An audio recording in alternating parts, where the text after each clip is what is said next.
Welcome back, everybody. Shift and Vox, NA, EU desk, NA, EU finals, of course. We got some balance. We got some bias here, you know? Balance and bias Balance section. and bias? That's pretty much what we're going to call Is this. this the Ty versus the Ascot battle? I mean, it's still technically a tie. I'd have to bring us... Look, at least it's not a bolo, okay? Shout out to Slightcasters is all I can really say to that. Throwing shade already over here on the desk, but we have got the PPL Summer Finals. The first start of what will surely be an incredible week of Paladins. And, well, I'll tell you, maybe we didn't all expect G2 to come all the way through that resilient strike that they just had against Envy, but I'm sure a lot of people were feeling Fnatic coming in. They're looking really strong coming out. Let's take a look to see how they've gotten here so far. Of course, that 4-1 to start off the day is what Fnatic did against Na'Vi rather easily. A couple of 4-0s actually thrown into those maps, and then the much closer and much more well-thought-out battle to 7 between G2 and Team Envy. I want to get your reactions first and foremost on how both these #1 seeds have looked so far in their first matches. Honestly, Fnatic looked pretty much as we would expect them from the online phase. G2, though, looking less confident, but much less so in the way that it was a G2 problem. It was more of a, wow, Team Envy came out of nowhere coming into this LAN, and they're looking fantastic. So I think that G2 maybe might have had to do a little bit of adaptation there, get a bit of flexibility going on, which they've managed to establish towards the end of the set. Figure out their drafting more than anything else, because that seemed to be critical in that last set. Speaking of being critical, well, critical healing seems to be a lot of the focus. Even though Maldamba has been keeping up with characters like Furia, she is 11-1 so far in the games that she's been in, which is every game but one. This is also a bigger show rate of Furia, a lot less in the way of ban rate than we expected. Shift going into this. I think I said we were going to see 0% of her. We kind of agreed on that. It's yikes. Pride before the fall. Caster's curse, we'll say. You know, it's traditional at this point. They only pay us to look good. They don't pay us to make the proper predictions. And look good we do. Depending on who you're asking. Well, true. Okay. We'll ask you guys in chat who looks good. I think that all the teams so far. I think everybody looks good so far. Yeah, everyone looks good so far. Especially these finalists. What I'm really excited to see, though, is how G2 reacts specifically to the aggression that Fnatic's been pulling out throughout the last few games.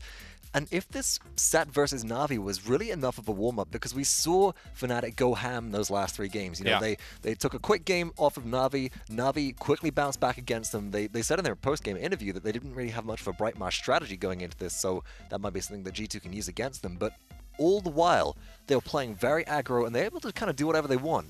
If G2 don't give them the room to be able to do that, if G2 apply more positive pressure from all directions and don't give them so much leeway and so much wiggle room to kind of have their way with the state of the game, I wonder how Fnatic will respond to that. Yeah, and it's interesting that you bring up that as well, simply because when you take a look at these two teams in that first set, Fnatic versus Na'Vi, it was Fnatic playing their tempo of game just about all the way through, with the exception of that Bright Marsh game, which they admitted they did not really feel confident in their draft. Meanwhile, it wasn't really until Ice Mines that we saw G2 feeling comfortable whatsoever. You take a look at some of the players from Fnatic, you know, you have to figure they're going to bring that aggression kind of similarly to the swinging pressure that Envy brought out in this early set. You have to expect that it's going to come through. It's what we've seen so far, and it's what we've seen out of Fnatic during the online phase as well. They like, if they can, just to go in, win hard, win fast, get it over and done with, you know. They're all about business whilst they're here, although we did see in the player cams, once they start getting, they like to have fun whilst they're doing so, right? They come in with a set direction, a set purpose, but if they can have some enjoyment and they'll lift the team spirit, Fnatic has a lot of members on them that have critically been referred to previously at LANs are not as very serious, very overbearing with how they approach the game. So having a lighter attitude, I think, overall is very beneficial to the team. And it's funny to see, actually, that kind of flip-flopped on G2 a little bit. We heard some remarks on how last LAN, there's a bit of a player synergy issue, right? They weren't gelling too well with one of their teammates who has since departed from the team. They pulled in Vex, but G2 was not all smiles and giggles in that last set by a long shot. And to be completely frank, we also saw some very rare smile and giggles out of Fnatic, mostly from Fish Echo, who has been lights out so far today. And again, you saw some of the numbers that came up throughout what this second season has looked like so far for some of those damage dealers. And I would say with the combination of having the most versatile player in Paladins and Bugsy on that team, it's really showing off that Fnatic really is a full 5-man team. All 5 aspects of their team compositions are coming to life at the proper moments, whereas throughout a lot of this tournament so far, G2 has not had the same kind of damage-dealing pressure that Fnatic has. When you take a look at the heads-to-head matchup between characters like Fish Echo that he plays and what Evil Eye play, for instance, the 2 Willow games, put those side by side, is there a mismatch somewhere in this matchup, do you think? I feel like Evil Eye just doesn't have the same presence that Fish Echo does a lot of the time. Maybe it's just because he's playing a little bit more measured. Fnatic kind of takes opportunities, goes aggro when they're able to. They're used to playing champions like Bomb King, used to really being able to do whatever they want on the map. Evil Eye, though, kind of works with the team a little bit more is what I'm seeing. Better positioning at times, but critically might miss out on a little bit of damage here and there. Moving into it, I think we've got a really interesting opportunity to see how these players adapt towards the Willow, which feels like much more of an EU thing currently as well for me, and to see how NA are able to respond to that, coming away from more aggro picks like Bomb King, where you can kind of jump in and just do whatever, to the Willow, where you're only dealing 500 damage a shot, and it's all about that Nightshade dead zone to be able to get your execution off. Yeah, it's execution potential, but also just negated healing. I mean, as soon as you see that number pop up that says, I guess that no one heals. That's it's like you mentioned before, I think, on a cast. It's like you throw a firebomb down on point and you don't stand there because it deals damage. You throw a dead zone on point and you don't stand there because unless you're full health, you're going to lose that health pool very quickly. And the area denial as well as the damage potential that Nightshade's able to bring you has been very, very useful in Willow so far. I don't think that she's being overvalued by teams. I think she's sitting in a really nice spot in the meta right now. We have seen a couple of Willow bans come through, but more specifically, this seems to be playing into specific team compositions, which they're trying to go for heavy healing. And that's one thing that actually that North America so far does seem to be favoring with pulling out double support, which we haven't seen Europe really do so far. Not so much. We have seen one instance of Genos being paired up with the Furia, but North America, it's been Pip Genos, it's been Furia Genos. There's been a lot of it. Yeah, they love the Pip. Well, we actually saw a Pip ban come out in the first game, I think, of that Envy versus G2 set, and I'm wondering if that's something that Fnatic might pull out and just say, you know what? We know this is a possibility, let's just not deal with it. Let's just kind of go back to basics here, but then what does that open up on the table? Throughout the European set, Drogoz was one of the main players. Yes. Picked and won, I think, every single game that they were picked in, and then banned out the rest of the times. And G2, I wonder if they're going to be able to respond to that kind of aerial threat.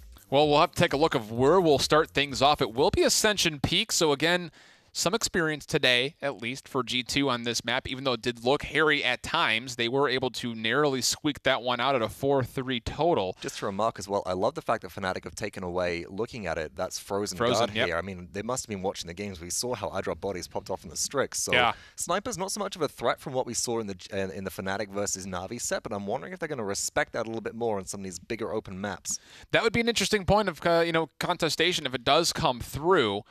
This is just one of those interesting things as you take a look at the versatility. We saw a lot of diversified picks from Fnatic, including things like Grok coming out, which was a surprise, I think, for most of us, but it was in the face of I believe, a Willow ban that they had that. So as you take a look, one of my biggest factors, again, is that flex position as they're listed on the rosters. The one player that we did not call out much this day with success is iDrop Bodies. Is that for you some of the win condition revolving around G2? I think when iDrop Bodies succeeds, it's more of a litmus test rather than a win condition. Yeah, is what interesting. I'm saying. So when iDrop Bodies is performing well, it's usually indicative of that G2 is doing a lot of things right. When Bodies is suffering, it might not be down to Bodies' individual play, although at times we have seen him just maybe not have the best decisions, the best on-point aiming, even though we know that's within his threshold. It's more the fact that G2 isn't doing the things to enable him to pop off. And in a 5v5 game like this, with the best teams in the world, or some of the best teams in the world, it is a team effort. It's not all about what the individuals can pull out. That's a very good point. And so far, I mean, it would be hard to look back, at least previous to today, it'd be hard to look back at any instance from either of these teams and point out major team chemistry flaws.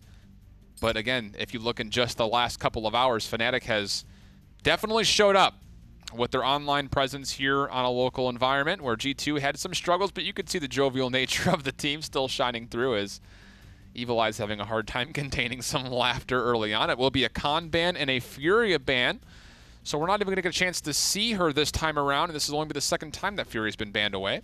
So, Furia off the table. Fnatic, they recognize if we're not first pick, we're just not going to give her to G2, and we did see how well it's performing on Ascension Peak previously. So with G2 up to bat, they have that ban available. It's been strong so far. They know that Fnatic play Mean Drogo's Willow also could be a ban available for Ascension Peak. A little bit less viable on the actual point fight, but definitely more so on the push when you're defending, when you have the high ground advantage. Can really shut down any kind of aggression. I think the other thing to keep in mind, wow, I was going to say the Makoa, as Thiel was saying, he was excited at the chance to play him. Looks like he might get that opportunity here if it does squeak through, as Maldamba is banned out. So this is a little bit of change in the draft strategy when it comes to the ban specifically. Well, this is G2 saying, you know what, we can play a solo healer Pip. That's absolutely fine. You know, we can. Fnatic, are you going to go ahead and try and take away Genos? Are you going to ban out Pip? What are you going to be left with, and what can you play? Because Fnatic, they've got Genos, they've got Pip, they've got Grover really left as your mainstay healers here, with maybe some Ying viability, which I don't think we're going to see, but Fnatic leave both of those open. They're just going to make sure that they do have the option to make sure that they get a premier support. Buck taken away, G2 immediately snap up Makoa, so Field does not look happy at the prospect of that. I think he was more riding on hopes and dreams there that Makoa was going to get through. No such instance, but you talk about the conversation of healers, and you go back to that Grok game. It was Furia Grok for Fnatic.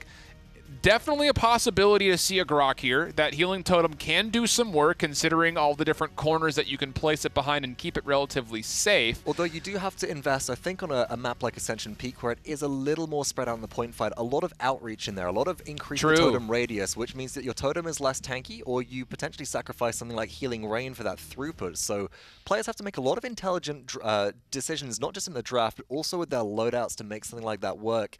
And realistically, there are safer options, but I'm looking at Fnatic here to go, do we take away the Pip? Yeah, do we just grab Pip Genos here? I think that's probably the conversation at hand, because then what does G2 do? I mean, I'm sure they don't feel uncomfortable on the Grover, but that's kind of the main one that you've got is Grover. But, yeah. And you can get away with that, but actually it's Fnatic. Well, they do first pick the Genos here in their rebuttal to Makoa right now. And they're going ahead and picking up the Drogos as well, which has been, it's been a power pick for them so far. Whilst it's nice to speculate about the Pip Genos, Drogos has been so impactful for them that it seems daft for them not to pick it up. Yep. Could not agree with you any more than that, as Drogos, besides Furia, is toting the highest win ratio right now. Leon also coming back into play. I like this a lot simply because of that factor, that death and taxes. My goodness, we say that in the word a lot. But, man, it is really that impactful. It's worth mentioning. It's two of the constants in life. It is death and taxes. But going back to the other side, Fnatic, they pick up the Barak, which has been a point of success for them previously, as well as the Cassie, who's been, actually, I think, a point of contention within at least the casters here today. So saying that, you know, we're not seeing as much out of this Cassie as we would otherwise be expecting. And it looks like Grover might, in fact, be that lock-in. And it's interesting you mentioned the Cassie. She's only toting about a 50% win rate so far through the day. And, again, these are the top, you would say, top 4 teams in the world competing on the highest level. Grover will be locked. Man, the Xin, this is... The Xin's an interesting one here because you've got spot healing from the Grover for Makoa and Inara, and you would expect this to be an efflorescence pickup for Grover to have that constant healing throughput. Works very, very well with Rejuvenate, but the Xin, they don't receive any distant spot healing, which is where somebody like a Pip might really excel with Reload, and Fnatic now, they have the opportunity with the last pick to go for must be the Willow. I was about to say, and the clapping in the background saying this is going to shut down Grover so well. Yeah, it really is a strong call, Willow into Grover. The thing that worries me at first look is that fights are very, very long here in Ascension Peak, especially in the neutral capture point, and the blow-up potential for Fnatic is so much higher than that of G2's lineup so far in the damage department. Yeah, and they otherwise would have had the sustain, except in comes the Willow, and Dead Zone will have the shutdown potential, so there's a lot up in the air shift. I'm worried about the solo Barak here, but I have faith that Fnatic will be able to give us something interesting. Fields done it before. I'm sure he'll probably do it again. Let's send it over to the team casting it away for the PPL Finals game number 1. Hey everyone, Tigers and Gormizer here to bring you game number 1 of the Grand Finals for the PPL. I'm pretty stoked for it. Yeah, honestly, I'm actually excited to see Fnatic. I feel like this is a draft similar to what we saw like at the beginning of the last split, something they were bringing in towards kind of like the end of the last LAN as well. So I think it fits really well for them to bring it out here. Yeah, it's really cool to see on the side of G2, for instance, there was a bit of time where the Grover became a bit more popular within that region between G2 and Renegades and such, bringing that through. And then here on the opposite side, you got that Berg boy. Got to hold down that weight. Everything that they have, it's got a lot of potential. And of course, it comes down to how well can they play it. Usually, this is a team that plays it relatively well, going up against something that, again, feels very G2 in the draft, having Vex going with the Grover only as the healer, having drop bodies on the Xin. A lot that can go right, but again, it feels kind of like you're focused on maybe some of the weirder aspects of the game to get your win condition. You really need to have, mainly, I want to say Evil Eye and drop bodies perform exceedingly well, Dosup's being able to come in with the assists. And very interesting to be starting off here on Ascension Peak. A couple long shots from Vex to try to get that damage nice and early. Dosup's attempting to infiltrate the enemy line as First Blood goes over to Bugsy. being able to start it out that way, and you can already see Cuss is half health. It's not going to last too long as the heal does come through from Vex, but Vex isn't in a really safe spot, not in a position he can get aggressive, drop bodies. Getting rid of Fnatic opens up a little bit, and actually getting rid of Dead Zone I think opens up a lot more for G2 to start getting aggressive. And that aggression could potentially pay off, but it's 54% for Fnatic so far on this objective. Bugsy back onto this Drogos, which we were talking about it before. Back in the day, did play a lot of this, and his ability to flex onto multiple styles of champions has worked out really well. Because Cutie, he's already chunked down to about half on the point. And that's pretty much been his life. I feel like he hasn't been able to get consistently full health, and drop bodies actually being able to experience a lot of the same burst coming down. Not going to be able to live through it for him. On the other side is now it's going to be 63%. With Bittner getting 2 right there, that might just open up enough. There's the triple kill for the Bittner boy. Looking for more. The Quadra. Oh, lordy. And there's Vex way down south. Oh. The delayed Penta. Just a couple seconds too late. Doesn't really matter. They still get the point. He still gets really a Quadra. he Still walks away with 5 kills. He's like, I got Scout. I really want to see if I can time this out right. And it is actually really difficult to get all 5 within that window. It's not the largest window, but still tremendous performance so far from him. Cutie manages to shut down Fnatic though. And off the back of that, Fnatic was able to capture the point. It's time for them to push on through. And a lot of this has been the shutdown coming down from Willow. When it comes down to it, we have seen several times just go up onto that balcony that Bugsy's looking at right there, throw your dead zone into the point, boom. Cuss can't do anything. He either has to fall back or he has to live with the fact that he's going to be half health for the rest of the map. It's not going to work out well for him. And even though you have a lot of setup for G2, you haven't been able to get as much of it out just because, again, that dead zone, once it pops down, you're kind of forced to fall back. And on this map in particular, you see the earlier portion and then at the very, very end seem to be really good holding points. So how do you think G2 on the defense are going to take advantage when you have something like the Xin and you have those other ways in which the offense can actually navigate through them as Bittner picks up a kill onto bodies? Well, I feel like it's moments like that that actually help buy time. It's not exactly what you want. You don't want to go in, you don't want to die, but you're pulling them away from the payload. You're making a distraction at least for your team. They're either setting up or they're looking at the fact that you're not going to be able to get aggressive. Then you end up fighting in small corridors like this, and that makes it a lot more difficult for some of these champions, specifically the ones Fnatic have, to actually excel, whereas Inara, she's going to love it. And that's why you can tell Cutie had his eye directly on those points, but Bugsy with the double kill, using the ultimate to take down the Rock Lady herself. 3 down for G2 Esports right now. A hook from Dosa's fighting in close corners against Fnatic, who throws it back. Bittner getting the last hit on that one. And then Bugsy taken to the sky. A couple long shots, but there's 40 seconds still to go on this push. They've got 2 blasters that are essentially the tank killers. You throw the dead zone down, and then you just let Drogos hit them a few times, you're going to be set. Using the ult there at least gets 1 off, and they were looking to walk this in. 30 seconds left, but they are incredibly close to converting this. This is so close, just as you said, and the way that Fnatic are able to remain in this aggressive fashion, shut down any of the sustainability on the opposite end. Final 15 seconds, you heard the whirlwind come out. G2 have all their other ultimates available, Bodies and Cutie both picking up a couple kills for themselves, so now it's just a Drogos and a Cassie. That's exactly what you needed. Exactly when you needed it, too. You're not going to have enough time on the side of Fnatic to regroup, so you're going to get yourself a defense right here. You're going to be able to come in comfortable, I want to say, to the next round, but it's really the point fight that Fnatic has great control of. That's the issue that I think G2 are going to have to face. You have to kill off Willow pretty much immediately, or Drogos, one of the two, and that sets you up maybe for the success, but you have to do it regularly, every single time, pretty much off cooldown. They leave the base, they get to the point, you kill them. Right now, you're doing a pretty good job. Fnatic's 0-4-6, but you have to stop Bittner, who's 10-1-4. That is redonkulous right there. And 5 of those were from that basically delayed Penta, but the rest, still plenty of kills beyond that. And even though Fnatic, they ended up, it's really deceptive on this map, right? Because they ended up losing that push, and it was in the tail end, but that's also one of the strongest holding points for the defense. So you often see that on Ascension Peak, where it is that last-minute save, but that's kind of what you have to plan for as soon as those corridors just blow themselves back open. But Fnatic, first ones to step onto this point, Bittner a couple long shots for himself. And they immediately take the exact same kind of positioning they were last time. You can see Bittner just ready to get a lot of shots. Fnatic up on the balcony, looking to try and get dead zone around, but Cuss catches him out this time around, and they are able to get rid of Bittner beginning. A delayed stance into the high ground, but nice couple shots. Evil Eye eventually gets obliterated by Bugsy with that last hit, but a lot of it done from that Fae Flight. And I like the way I'm navigating to the side for the moment, but you hear the Ancient Rage actually getting popped. No death just yet. 57% in climbing for G2 as Bodies cleans it up onto Bugsy, but it is a trade back. Bittner taking down Dose-Ups. Almost the shot you wanted, Jared, just off the mark and from finding maybe 2 kills there, but it does give Fnatic what they need to get aggressive. There's going to be Evil Eye getting rid of Thiel, and this is going to be the biggest problem with running the solo Barrack. You don't really have a lot to follow up. Anara's going to live forever. Makoa's going to live forever. You have to get rid of them, and you can't lose Thiel.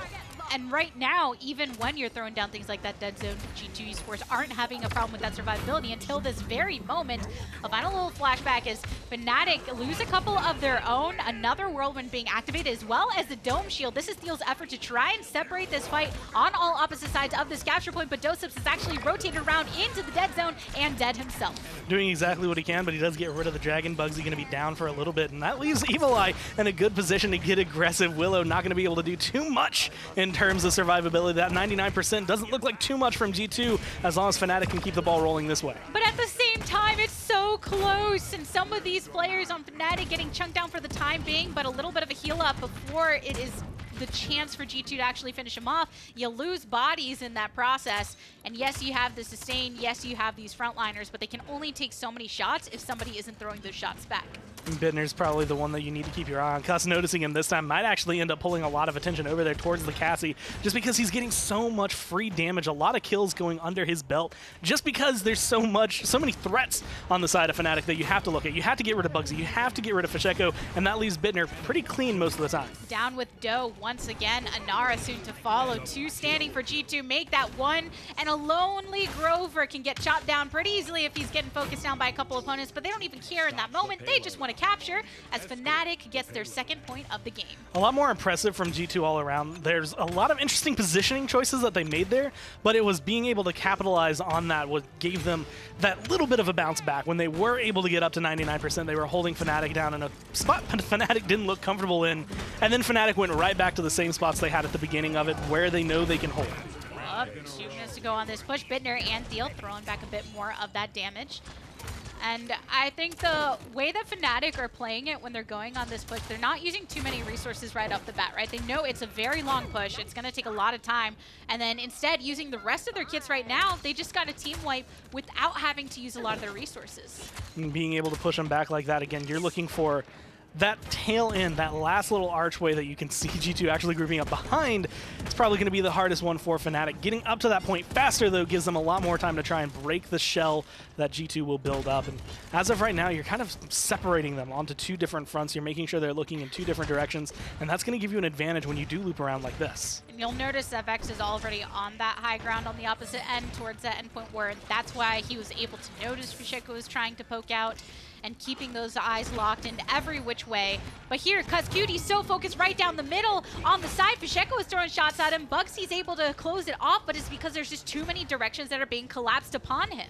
And that was exactly what they needed in that kind of instance. Again, you're looking at them separating the attention, then you can push through. But then once everyone consolidates into one area, you just have to flank around the side, and that's exactly what Fasheko recognizes. I can blast him. My seedling is perfect for this area because of how it will detonate. It will kind of stay in close proximity, so a lot of damage can be thrown into just a small area. And often, Nara is going to be the one that is right there in the middle of the fight. And you notice that Cuzcutie had to be there to try and blockade against the payload and everyone that was around it, which is what allowed Fasheko, once the eyes were off of him, because there was a bit of time where Vex was focusing him down from afar, but he also had to change his sights, then no one's really paying attention to me right now. Nara's not really the easiest person to move around and escape from the seedlings and stuff. It's in this interesting area where, honestly, I feel like the hooks that we're seeing out of Makoa could be setting up a little bit more, but there's just so many targets that you need to get rid of. I mean, Bittner right now is having a phenomenal game on Cassie, so he's made himself a target. Otherwise, you're looking towards Bugsy, you're looking towards Fasheko of,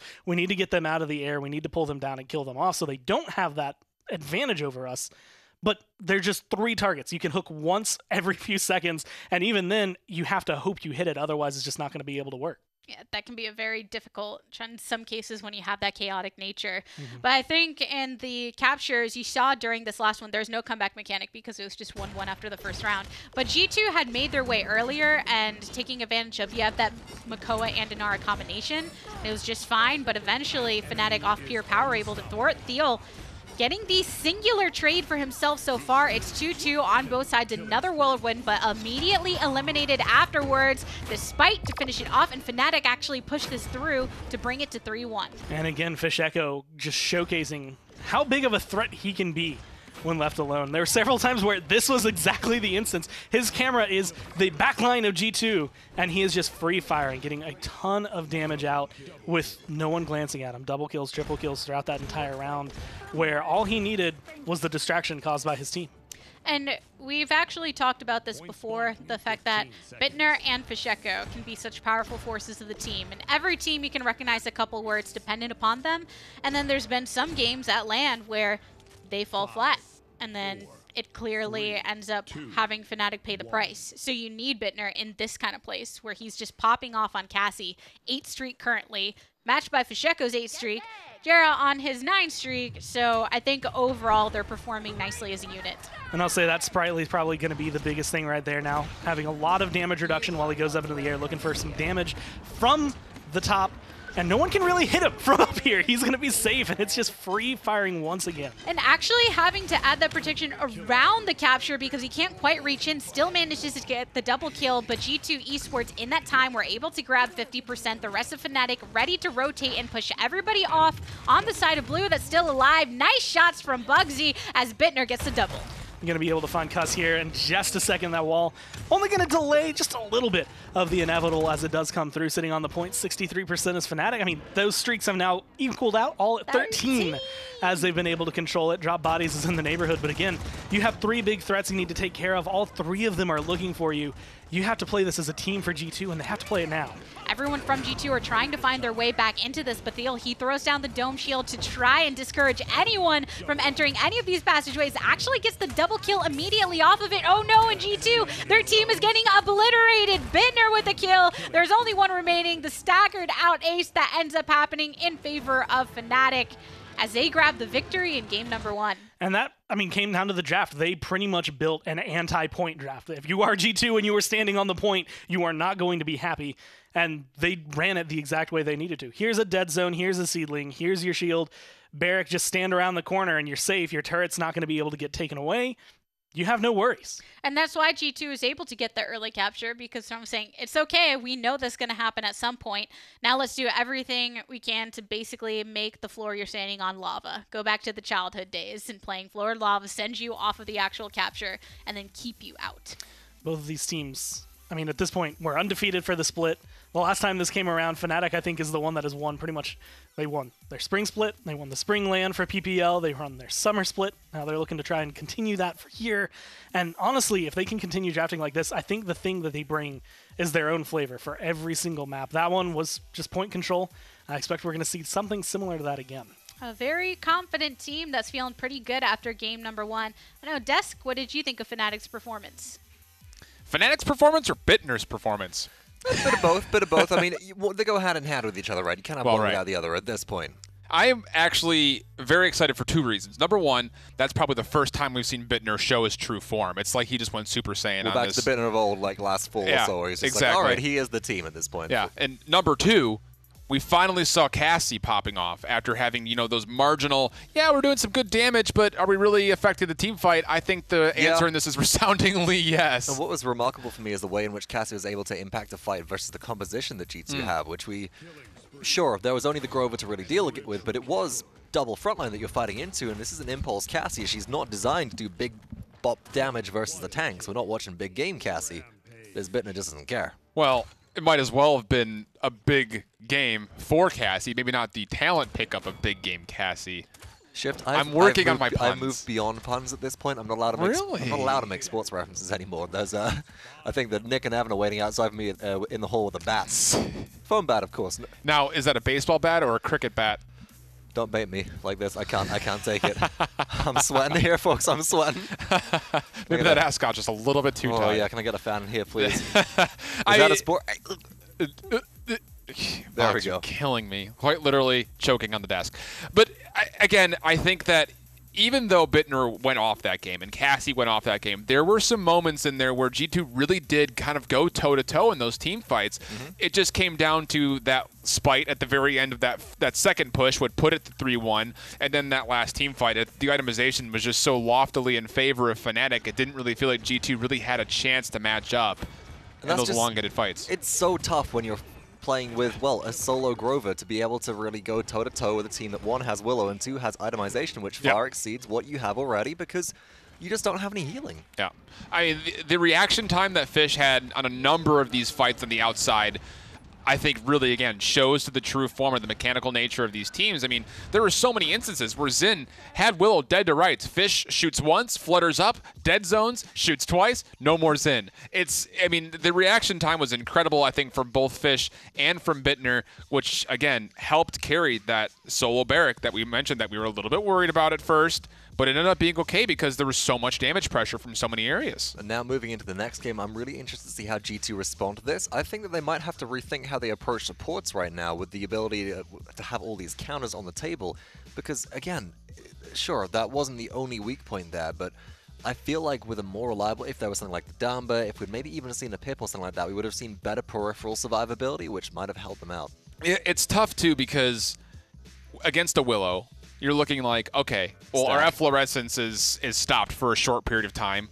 Or the counter is I throw some heals from Pip into a dead zone by accident, and all of a sudden none of the healing is there for a handful of seconds. It's, it's 6 of one, half a dozen of another. The fact of the matter is Willow is so good when she's on point, which Fish Echo has been navigating so very well so far today. And the other option maybe is we might see a Ying coming out. Did see a little bit of that in the online phase. The PPL has been used. It might see some Ying, but unlikely at this point, I think. I think that G2 also might look into new ways to manage the aggression, which they're putting out as well. What is that damage pick going to be? We had a Xin coming out previously and didn't seem to really go the distance. What other things have they got in the tank that they can utilize? And I think that's also big. We harp so much on that support choices, I think, more than anything else in that last draft. But it wasn't just the support game that was really tilted in favor of Fnatic. It was sheer damage numbers flat out. And again, you look at the ability of Genos to enable that priority damage to those certain targets that are on his team, and, well, you're going to see big pop-off moments like that from Cassie and from Willow. As now we go over to Frog Isle for map number 2. Fnatic will get first choice in this party. And, I mean, so here, obviously one of the biggest talking points is that flank pressure is not nearly as exploitable than on other maps. So do you see these bans being more restricted to things like, obviously, the Willow number first, but things like Drogos as well? I'm expecting Willow and Drogos to be banned out here because Fnatic looked like they were about to do what they did in the first game, which is ban the Willow, certain point with Grok and Inara, and just kind of win the point fight because you can't get them off. And that's going to be very tricky for G2 to deal with. Sure, they've put out some interesting compositions previously on this map with champions like Grover as supports beforehand. True. But I don't know. There we go. There's the Drogos ban as well. So we're taking a lot of AoE off the table, and this is okay for Fnatic. They can still play around the core of their composition here. They're supporting frontline with that ban. But I'm wondering where the damage will start to come from. And maybe Fnatic will look for a Leon ban or something here as well. No, they're taking away the Buck. I would also be wondering with this last potential ban if it's not another damage dealer or healer taken away from G2 and trying to force Fnatic into a double front line. I mean, Doe and Cuss have had moments of brilliance kind of working in tandem together. And of course, you can't, you could say the same thing about, Bugsy and Thiel at certain moments, but it just feels like Fnatic is not quite playing at their normal tempo when they're forced into double front. Does seem to be the thing. We've seen that for now, 3 splits in a row where they excel at triple DPS. Solo Nobody does it better. Nobody does it better. They pioneer the style, and they've actually stuck at the top with it, which is quite the remarkable thing. Normally we're used to seeing that kind of bubble around in turmoil, but not the case. And Khan ban out by G2 here. There were a few other options. I do like that being taken off the table. I think that if Fnatic do like to go into double frontline or something like that, the Khan will help really put Bugsy on Khan or something like that, and you'll just have that spot healing whenever you need it. You're able to play this aggro frontline. It's difficult to deal with, so G2 really just closed that route off, and now we're left with a pretty neutral playing field. Very neutral playing field, and I'm trying to take a look on Thiel's face to see if I see a smile, to see if he's finally going to get a chance to play that Makoa he's been dreaming of. What are you giving up in response to giving up the Furia, which has been critical to Fnatic when they're in that first pick situation? Do Fnatic want to go for the first pick here? I mean, they could run a Leon as well to try and counter that out, but it is the Makoa that's picked up by Fnatic here. putting that in the hands of Theo. I think we saw Theo going, you know, yes, no, yes, no, give it to me. Yeah. Maybe a little bit of prying for that Makoa and that little bit of I'll hit the transgression. hooks. I promise. I promise. Out of anybody, I believe him when he says he's going to hit the hooks. Oh, yeah. And now G2, they can't respond. They could pick the Fury up here. They could go for maybe a frontline like Inara as well. They might look for a specific bit of damage. And actually, no, it's the Fnatic they're playing into. G2 seem to be all giggles about that whilst, Fnatic are all giggles about that whilst G2 are very serious. They do grab the Fury as well, but Fnatic, this to me just screams, all right, well, we take Shield Destroyers. What are you going to pick up? What's good? We know that Leon works here. On top of that, you also have big burst damage on a Bomb King that could be very valuable here. I like that on Jack Fools. Great space control in these confined areas. It would be interesting to see. He's got the ability to get to that little bit of high ground that does prevent itself, and, well, wouldn't you know it? Maybe we do get paid to make predictions around here. Something like that. I mean, I wouldn't be surprised to also see a neutral... here we go. Double frontline coming through. So Fnatic are running that back. This also indicates they might be looking to run a double support with a Grok in here like they did last time. Yeah. Which could be interesting. Maybe not picking up the Leon then instead and going for that Lightning Orc. And G2 looking to respond. They got their solo frontline online. In terms of Fernando, they got a Furia. You know, I'm looking for damage prioritization now, Shift. I would actually, to be completely honest, I would be totally okay with a Grok in a late draft here for G2. Yeah? Just run Totemic Ward, keep that Inara from getting any real distraction whatsoever from warders. You shut down the Makoa, you shut down the Bomb King, you shut down the Inara. Man, I would be totally okay with seeing a Grok as potentially... I mean, the thing about it is there's no healers yet for Fnatic, so do you possibly consider taking it earlier in the draft? But at the same point, G2 could always go into a late pip as well. They've got a lot of flexibility here. They're also going back to the Ruckus, which was a point of success for them, especially in that last game of Ice Mines versus Team Envy. So I'm looking forward to seeing how that is utilized as well. But again, it's playing more consistently into like shields. And Fnatic, they could have an opportunity to shut down, but no, they're looking for the Grok here. I wonder if they'll go for a Genos as well. And I think you need to. Yeah, you got to have the double support. Grok isn't enough by themselves here, so it will be the Genos, it will be the Grok coming through. Grok does actually swing a little bit when you do have that Astral Mark on you as well. Typically not who you're looking to pocket, but does give you, if you're running Luminary, a bit of extra consistent damage here.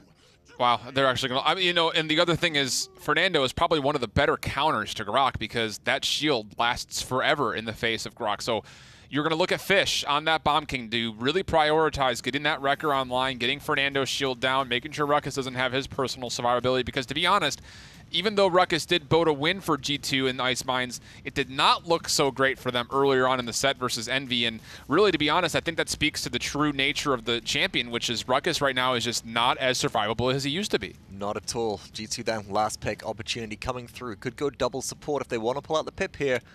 I wouldn't mind it, but I mean, Totemic Ward will at least reduce that duration of Polymorph to 2 seconds minimum, which is the full minimum duration for everybody in the circle. Oh my gosh. A Talus? Could it be? The anti-heal, anti-diluvian? Oh is that the strategy that we're seeing coming through? Gracious. I'm kind of okay with this. It also does mean that you can go into a bit of Wrecker if you need to. You can go and really put some pressure onto the Genos as well, who struggles at escaping from Talus. And on a map like Jack Falls, you've got so many safe spots where you can really travel back to. And to be completely honest, who's going to contest him on the flank? It's got to be Bomb King. That's the only one. Or maybe that's Inara, not a very favorable matchup. Maybe Inara can contest Talus a bit if you have Treacherous Ground as your Waters Field talent, and then Bomb King can lock them down. But it's a two-pronged approach, folks, rather than just having one person that can go toe-to-toe.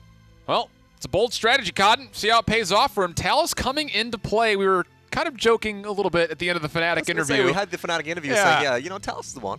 And now it might just be a little bit of a taste of their own medicine. Okay. Whether they knew it or not. G2's ready to go with it. Talus coming in. Let's take a look. Back to Gore and Gabby for the call on game number 2. Hey, everyone. Yeah, I thought it was Bugsy that was talking about Talus earlier. What's Talus doing over with G2? I think it's going to be an interesting performance. It's one of those things, so Talus has not had a good track record the last couple times that he has been picked up. He has not been the top of the flanks, but I feel like he still has his home, right? And it's just trying to figure out where exactly that is. And I'm kind of curious to see what we're going to see Evil Eye do with him picked up. He is going to be running Inner Strength, and I expect he's going to have Antediluvian in his loadout. They're just going to try to shut down some of this healing. We witnessed this double support composition earlier on in a set. Now it's coming to the forefront once again with the all on the Makoa. Early first blood, Doseps eliminating Bittner right off the bat. Already setting it up, and this is actually going to be the burn that I think you should get used to if you are running it properly. Bugsy not able to stand there anywhere near as long as you would think an Inara could withstand. So G2 right now 24% onto the objective, but have to back off a little bit as a couple of them were burned down. Evil Eye with the double kill though, throwing it onto Fnatic. And all of them so far pushed back right now. The few entryways that are available for Fnatic to re-enter the actual objective, they are having such a difficulty getting through. Because of that dash, it actually looked like the bomb that stuck to Ruckus's head there knocked him back just in that area. But I mean, this is exactly what G2 are looking for. This is similar to what we saw Fnatic kind of doing in the last map where it's all point control, except for G2, it's we get the point, then we move forward, and then we just dismount you everywhere. You cannot walk past this line. We build a wall, and you can't get in. Punished for the early pickup onto G2 and then a bit of a delayed rotation that I can see the actual motivation behind it from Fnatic, but I think G2 anticipating that a bit were able to take complete advantage. And now with some extra vision to them from Scout, a couple of these ultimates very close before they come up to full, and Cutie picks up onto Bugsy. The double kill for him, drop bodies, adding a little flavor as well. That line of sight almost hurt them. You could see Cuz just standing on the other side of the rock, and maybe a little bit of fear in his heart, but not going to fall down right there. The healing so far from Furia has been doing so much in terms of keeping him alive. And even when he had his shield up, he was getting an extra shield.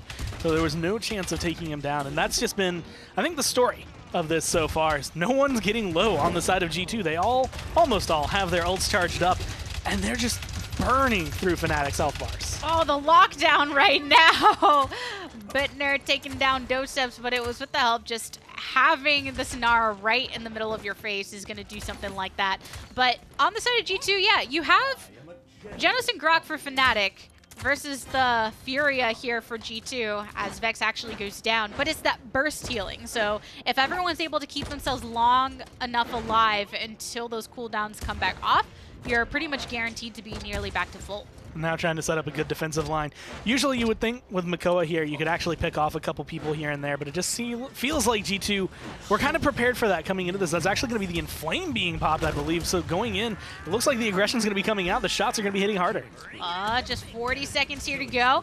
Big guns come out indeed. Doseps picks one off right off the back of that ultimate. Vex as well, but it's 3 down for Fnatic here on the defense. Bugsy doing everything he can to stand strong on this Inara, receiving the healing from the Grok too. Keeps him pretty fairly topped off, keeping himself protected with his Word Field as well. That eventually goes down, and the wall is a nice way to blockade on one side, but there's some damage coming from the other. Bugsy just not going to be able to find anywhere to stand right there, and he had to be within contest range of this payload, otherwise it's just going to keep on moving forward. Kills just rolling left and right for G2. Is there going to be a double kill for Evil Eye? He honestly could have kept going if he had really wanted to. So with that and the way that G2 has been playing this Talus pick that has come up, what are your thoughts on how that's been working out for them? Completely different than the last time we got to see it locked in. And it was actually against Virtus Pro that I remember, seeing, or it was Virtus Pro that locked it in against Fnatic.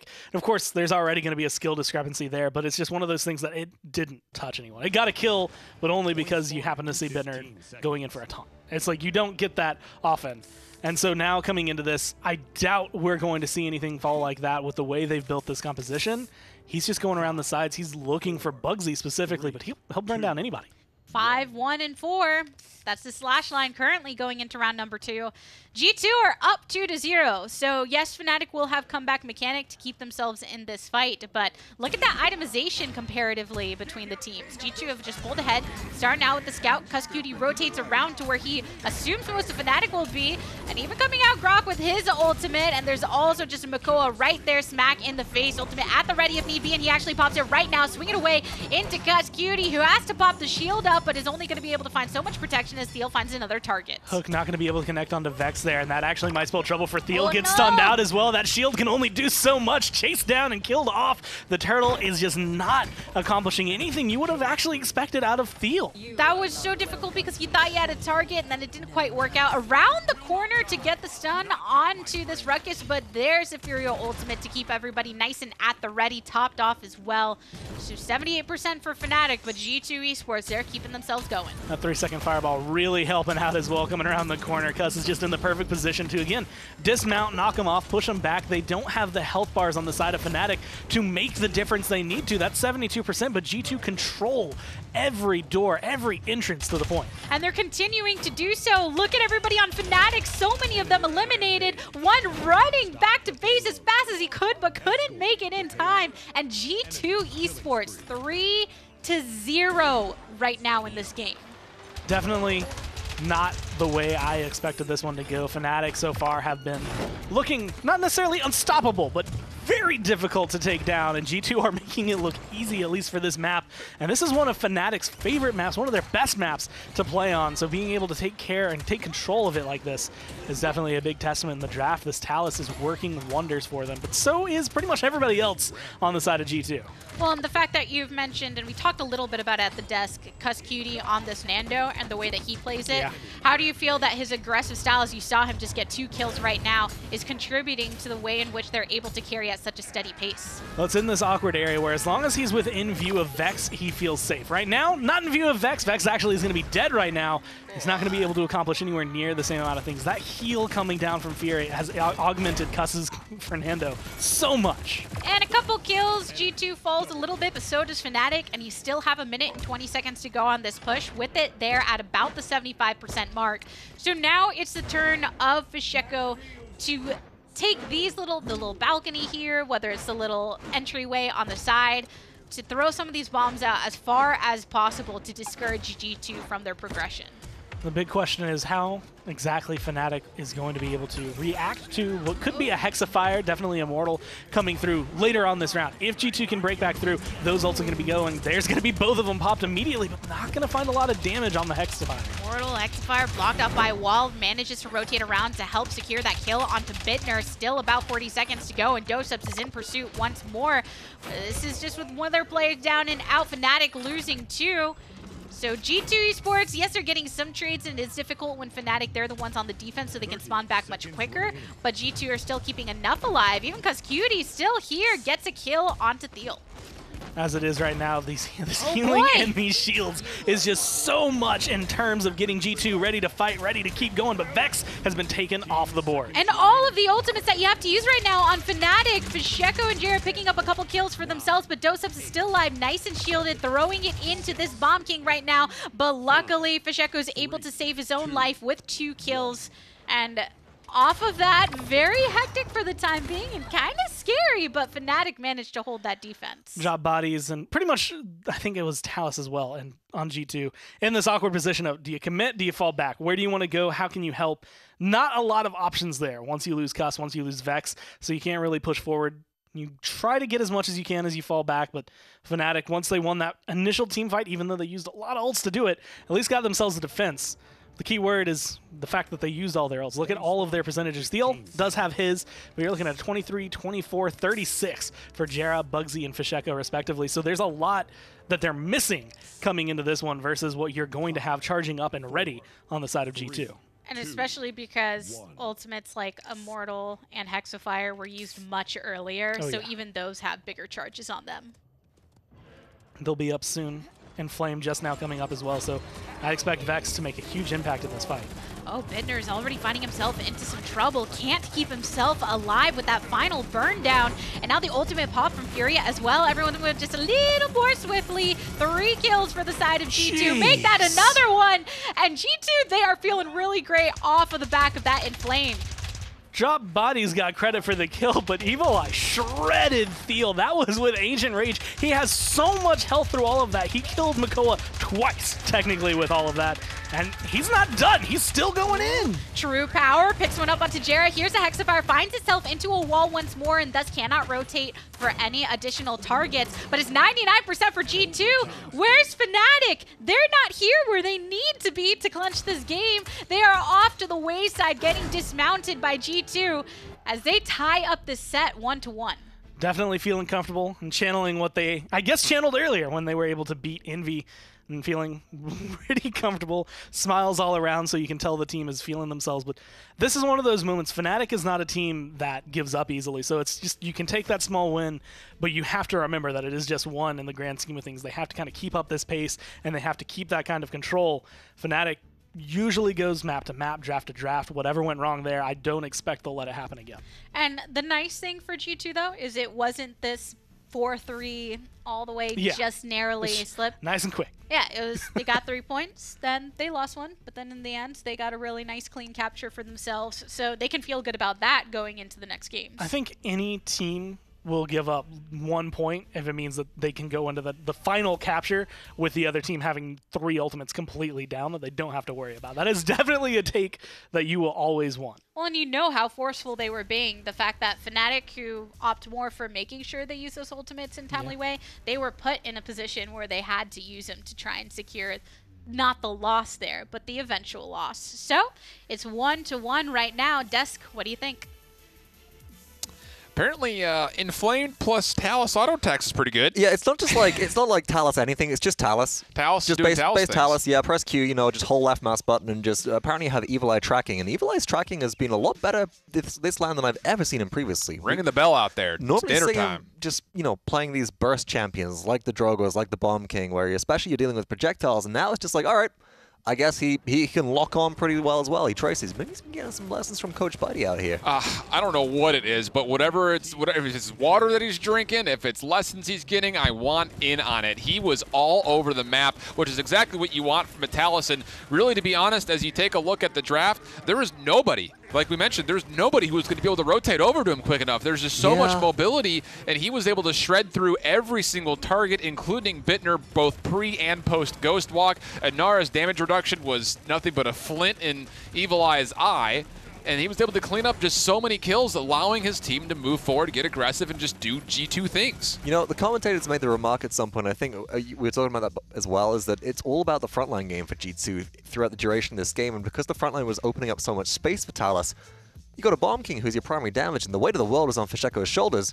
Fish has to deal with literally the frontline in front of them, doesn't have the time to turn around and deal with Talus, and that just forces this really awkward split of Fnatic not knowing kind of where to look, and overall just kind of lacking in damage there as well. A big point of actually contention was Coscutie on the Fernando, which is crazy. I'm hearing top damage as well on the Fernando. That's insane. And again, but you mentioned, you know, the front line opening up space, but there were so many times where it was a Firelance plus the overcharge coming out of the Talus. It was just, that's so much constant damage. How do you get away from it? It's Antediluvian throwing Cauterize in your face. It's Brand throwing Cauterize in your face early. It's a giant fireball to finish you off. I mean, it's just insane to see the combination. And again, we talked about, will eye drop bodies show up in this set?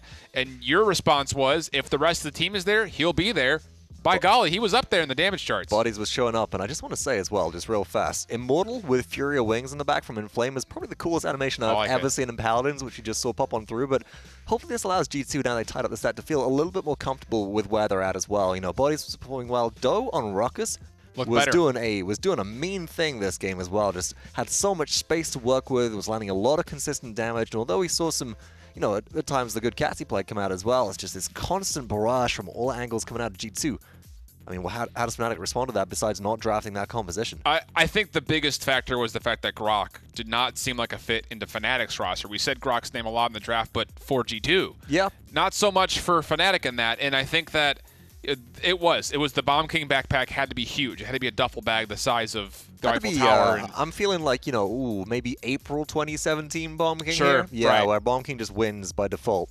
Not the case here anymore. Absolutely not. No. Not the case, not the suitcase, not the messenger bag at this point. Bomb King's backpack was definitely not big enough, but moving on to the next one, I think there was still a lot of value brought out of the King. It was just what was missing from the rest of the team, right? Where was the pressure coming from with everybody else? And as we move further and further forwards, I'm looking for the teams to divide this up a little bit more evenly. Yeah, I mean, you heard from G2 saying that this felt like Valencia to them, and if you're not familiar with what happened there, Torvald. It was, well, let's not get ahead of ourselves, Fox, although that would be fun to see. But it was them as the 4 seed kind of staggering at the very beginning of the day and then moving their way through like a powerhouse with these kind of out-of-nowhere picks. So really good adjustment and response from G2 to pull out something that obviously worked with the Talus. But as we go to Stone Keep, again, We talked heavily about the high mobility champions being big here, the players that can control the high ground having a huge impact on the tide of the map. Do you see frontliners or damage dealers getting banned out? Because last game, it was pretty much all damage dealers. Well, Fnatic have banned out Fernando here so far. G2 respond with Drogos. That's kind of what I'm expecting so far as that respect ban comes around. I'm wondering what Fnatic think that they can get away with here. We saw them prioritize Makoa first pick previously, and then Furia immediately snapped up by G2 really helped, especially with that Inflame, just enable the team to pop off. Maybe Fnatic will swap around the prioritization so much. Do they feel that maybe they can get away with letting Makoa through and taking that prioritization, or do they want to actually look for more bans here? I think frontline will be the focus for some of this game, because frontline is what allows you to get the high ground control in this map. Will be the Furia, though, to start things off, and I'm kind of wondering for Fnatic if you find a way, since the Drogos is gone, to try to enable that Willow pick again. Again, to allow Willow to thrive on this map, she has to get the high ground sort of in the keep entrance right there, in that cathedral area that we often talk about. In order to get her up there, you have to establish control of that map space, which means you need a good front line to be able to get her up there in the first place and ward off the enemies. With Fernando taken off the table, we're looking towards maybe the Khan, who is open right now as a first pick for Fnatic. But G2, will they value the Willow enough to immediately respond and strip her away? The thing that I'm reading immediately from this is not necessarily what's going to come up front, but what's going to come later. And with the Maldamba Furia ban, this yells that G2 is going to run Pip here. Or want to run Pip here. They will if they can get the Willow, I think. I don't think that G2 can, as we mentioned, the issue with Grover on Ascension Peak that first game was the fact that Dead Zone goes down. It's just so difficult to deal with. Yep. If G2 can't strip that, then I'm wondering how much viability it will have. What's interesting here, though, is that Fnatic, they go for the first pick Khan. G2 respond with Cassie and Buck here. I like them. Willow is still on the table, though, and these players, especially European ones, have remarked that Willow is a very strong counter to Buck, just because that Dead Zone immediately shuts down all the bulk up healing that is very popular. You might not take the damage reduction off the table, but you can at least take away that healing, which is huge. Which is so big, especially early game. But the big thing is, innately, if a Buck can catch Willow out, or if Cassie can find a good line of sight, those are inherently two champions that can deal with a Willow on the high ground if it does come out. But it will be Khan and Nara first, which is a very terrifying front line. That mixed up with a Genos means the Battle Shout plus Luminary is going to make someone absolutely a powerhouse for a couple of seconds at least for the damage buff. And I like that combination as well, you know. Inara is going to struggle a little bit with Genos healing, very throughput-based, not burst, which Inara often really needs. So I'm expecting her to itemize with loadouts into a lot of self-healing, but also you have that calm battle shout. You get your rejuvenate on early, break cauterize, and you do get a nice bit of burst coming through there as well. G2 up to respond. We're looking at maybe equalizing support and leaving frontline open, but the safest thing to do might just be to get, you know, like one frontline on, get your support online, leave that last pick open, and see what you can do. Okay, Saris. I see you, baby. Okay, Void Abides, you thinking? Or maybe some Mortal Reach on this? I would have to say Mortal Reach just because you got the Buck in your lineup, and you want to be able to connect with him at long range Across if it does get locked. It's that sort of cinematic, like, I'm going to reach out my hand and grab you. Could we get some slow motion and some epic music behind it? Like touch fingers or something and just go boop. Ruckus locked in first, and okay, there's a Saris, so reverse order from what we saw, hovered for a short time. I do like the Ruckus here, you know, after the performance that we saw with Dose-Ups in the previous game at Jag Falls. Ruckus just fits well with them, and also quite good at playing around the vertical mobility on this map if you go into aerial assault.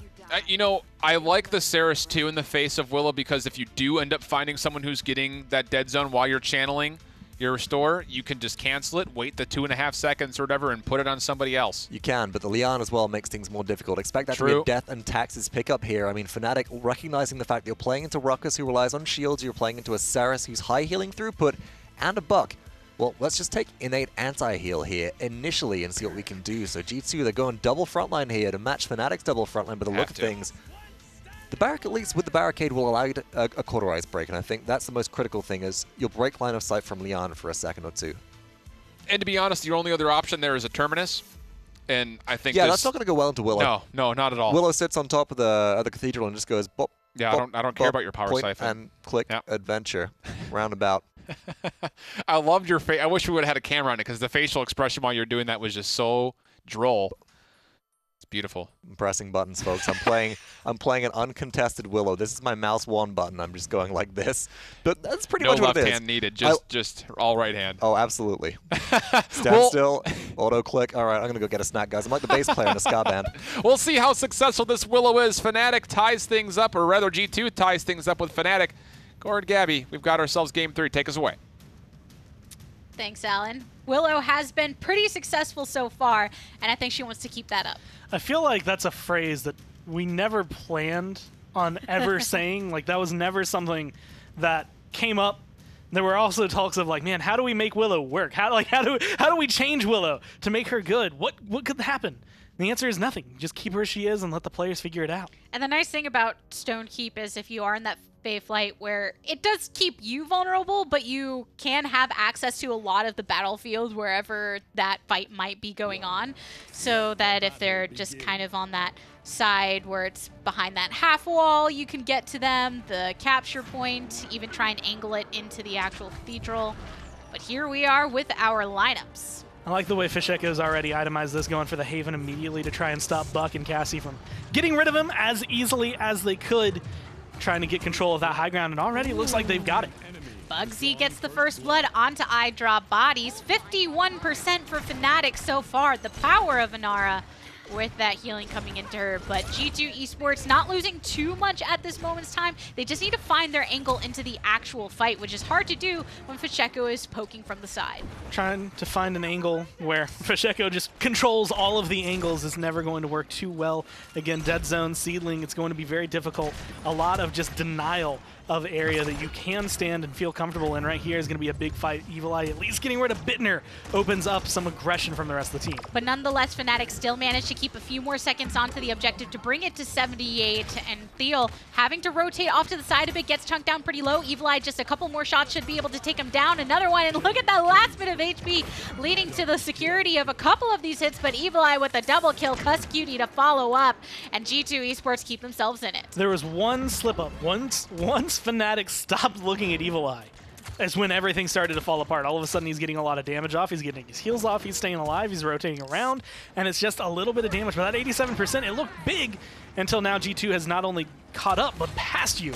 Theo has to do a lot of work to get control. And you heard the Fae Flight right above the rest, still looking pretty healthy. Bodies as low as you can get onto the opposite side of this fight. Cuss Cutie picks one up onto Theo, so removing that frontline presence from the objective. Here's the Hexifier from G2 Esports as well. Jared throws out his ultimate and a few clips of damage onto the members of G2, but Fnatic are the ones that are 2 down to 1. Being able to hold on to at least a little bit, 96 to 99, it's still going to take into overtime as we have Fnatic just pouring in body after body after body, trying to hold on to it, and that's going to be in Seismic Crash looking for some stuns. You need those last-ditch efforts to try and keep this, but despite using the Seismic Crash, Theo is eliminated in G2 Esports. They managed to capture the first point of the game. I mean, there were a lot of moments there where it was just like, at the beginning, you have control. If Evil Eye doesn't get a couple of those kills, you're Fnatic, you capture that, no problem. But those 2 kills come through, and then G2 just resurge with a force they didn't have before. And the problem is that Fnatic, it looked kind of frantic, kind of panicky, where they're just running in onto the point one by one. Theo runs in by himself. There's no follow-up, no healing, and he gets erased. And then you have another body, then another body. It's just one by one, they march in and die. And then even if you're looking at things like the Fae Flight, from the angle that we were, you couldn't see directly everything, but you could tell he was off into, if you're looking at the capture and then there's kind of the L around the corner is where it started. And it offers you a bit of protection from yourself where you can duck and then also hit. But at the same time, G2 didn't have a problem with saying, we're still just focused right over here. And that's okay with us. It wasn't the most comfortable spot. And again, that came from Fish Echo. Once he got pressured out, he had control over on the top, but once you get pushed out of there, it's really hard to regain. It's part of the reason he was able to hold on to it for so long, is just because it's hard to take it back from someone who knows what they're doing. And it was just a couple of slip-ups, a couple of small, who do we look at here? Do we go for this kill or this kill? And Evil Eye not dying in like one key moment, then he gets his heal off. That changed pretty much the fate of that point, and now they've just been able to continue that momentum. Drop Bodies specifically has been getting a lot done, and I mean, just look at this, one by one, isolating Fnatic. And while I'll say Bodies on this Cassie has been strong, I think some of the other picks he's brought to the table are a bit more flashy in the way he's been able to play them within the last set and this set as well. But still, it gets the job done. He's on the streak right now, just going back and charging up that ultimate. Because Cutie's the one on the ruckus this time. We've seen that flex between he and Dosubs. But it's this aggression where you come onto this balcony area, you see that Bittner is trying to lock it down from the opposite end. Really good shots coming down from Cuss on the side. And again, you're looking at how fast can I charge this ult up? You already captured the point incredibly well. and you're just trying to figure out how to break this archway. Probably the hardest part of the push to get through, especially when you're going up against an Inara and a Willow. It's going to make it incredibly difficult to actually find a spot where you feel safe on top of that payload. You're going to have to pick up a couple kills, and so G2 need to crack this shell from the sides rather than head on. It's the duty of Theo and Bugsy right now to get those low entryways. You can see they're pretty much planting themselves directly in front of those passages, whereas the rest of them are a bit on top of the balcony, so you can keep an eye on every access point. But G2, with a whole minute to spare, they're okay with taking a little bit of time. You hear the ultimate, the convergence actually come through. Evil Eye picks it up onto Bugsy, and even though Theo throws it back to Doseps, you still cleared out one of those entries, and another one right there. Bittner going down is huge. Bodies being able to fall back and heal up in that fight changed so much. Bittner got aggressive because I think he still thought there was 1 to 2 shots that would have confirmed him there. So now being able to go forward, you have a little bit of pressure, and this is where you need to apply. But again, it's just so hard to break through this arch, especially when Theo and Bugsy are just hanging off on the side. You can't see them. You have to go in if you want to get rid of them. And this was a play, Cuss Cutie. He said, I'm getting healed up by Saris right now. Let me rotate around to try and do what was done to us basically on Ascension Peak and clip them from that opposite angle. Unfortunately, Inara has a great way of blocking off that passageway entirely, so it does delay the effort a bit. Here's take 2 on that same exact play. Finds a little bit of security right around the bend, but it's going to take a bit more than that before he can burn through. Actually takes down the Warder's Field, and there's the wall once more. With the wall down, Hexafire charged up, that does open up an opportunity if you really want to get aggressive, but you're just looking at putting yourself up 2-0. You give the comeback mechanic over to Fnatic if you do convert this, so you might not see the full commit. You're still going to see G2 go for it, but they might try to hold on to some of these ults for the next round. I don't see a world where they get too hasty, right? They know the team that they're going against, and that if you give them an inch, they'll make it into a mile. And Fnatic, that's why they're so grouped up right now. They know that convergence isn't up entirely yet, but it's actually at 90%. And there's your defense. So I think both of the teams just recognizing G2 says, we don't want to put too much into this when y'all have done such a great job of holding this since the 1.5-minute mark. Willow and Inara just make it so difficult to get through that door and sit there on the payload comfortably while you're trying to fight as well. It just does not work out for you well. So I expect if G2 continues getting points, we're probably going to see the same stall a couple of times just because there's so many small things they have to do in order to make that work that it's almost not worth the investment that you have to do for it. It's kind of better to hold off and go for the point. As of right now, though, having 4 ults up, almost having that convergence available, one good pluck, you can pull someone out of the sky, you can land it perfectly. If Vex finds a good ult, that might end this point. And Pacheco and Thiel are both working into that Rejuvenate, so even though Genos doesn't offer that burst ceiling, can still get pretty chunky with it. There's another Fae Flight, 12 to 9% so far. Evil Eye makes his rotation around for that early kill onto Thiel. Here's the Buck Wild, has to go ahead and recover just a tad, and some far shots onto the enemy as Joseph pushes up into them just a little bit more. Gets grabbed currently by the Khan, who's ready to just obliterate him, does just that. Normally, I would say Evil Eye using his ult there would be kind of a loss. He didn't get a lot of actual DPS out of it. But look at how Fnatic reacted to it. They all fell back. They all tried to get away from that. And even though he had to use their recovery and lose some of that damage, it ended up working out for G2. Granted, they have lost all the ground they gained from it. They still have a couple of ults in the bank to make this work. Oh, the big guns once more, and actually adding a little bit of protection for Bittner, using his ultimate just for that fact. Gets grabbed right back in by the convergence, but puts in place to take advantage of that stun to throw that damage back. A dome shield directly in that passageway as well. So much happened in that side corridor right by the stairs, and now Bittner, one shot from death. There's the death that he finds from iDrop Bodies. Now Drop Bodies is going to get aggressive on the side, and this is exactly what they need, that little bit of pressure that Fnatic was able to win. That was beautiful from them. But G2 just come out on top. They get the right kills at the right time, the right place, and now they're going to be able to control it. Thiel and Bugsy going down there makes it incredibly difficult to turn that 96 into 100. And yeah, 96% right there is looking pretty nice, but it's the same situation where G2, they just wanted that one good fight, right? And in the end, they came out just fine. They're here. They're ready for another fight if need be. No ultimates, though, so it just comes down to positioning and strategy. But Fnatic, they also don't have a lot in their arsenal either. So this goes over to G2 once again. A nice kill from Jera and a double kill from Thiel, but it comes after the capture. That's a beautiful way to pick up 3. Unfortunately, it's just about 5 seconds too late. And it comes down to the fact, I mean, Bugsy did his best to save it, but part of the problem is the G2 were expecting that kind of rush in. You could see Thiel going a more, I want to say, methodical path, but it still didn't matter because it took more time. Bugsy tries to rush in, doesn't matter because his health bar gets burned before he can get there. But Fnatic are getting an early setup to try and get a defense as early as they can, so even if they lose a fight, even if they lose 2 fights, there's no chance of this turning into a 3-1 as of right now. And then you also just have to think about the time it takes to charge. So if you have your ultimate, even if they capture, you think, I'd rather use this multiple times in a round than hold on to this to try and go for a great play, especially because through time and space can be difficult to hit, even though Jera makes it look easy sometimes. So I like the fact that they said, let's just go ahead and try and keep this payload in place for as long as we can in the beginning to give ourselves time to charge up again for later. Evil Eye is hitting incredibly hard, and again, every single time he goes unchecked, something like that happens. He just jumps into the back, kills someone off, reminds everyone that he's there. Then he ends up dying, but it's always that one reminder. That's all you need from that buck to make it work for the rest of your team. Bodies can then pick it up, Gus can then pick it up, and they can continue pushing. Now, a minute left. Doesn't look like it's going to be the cleanest push if they are able to find it, but they're at least going to get the ball rolling right here, and you're going to find yourself pretty much in the same scenario you had last time. How do we break through this arch? But even though it's a bit late for them to be getting to this position, it's this type of position that sometimes takes that entire amount of time to inch through. They're just getting in one burst, about 50% of the way. Jera picks it up onto Cuscutie, but all ultimates available for Fnatic if need be.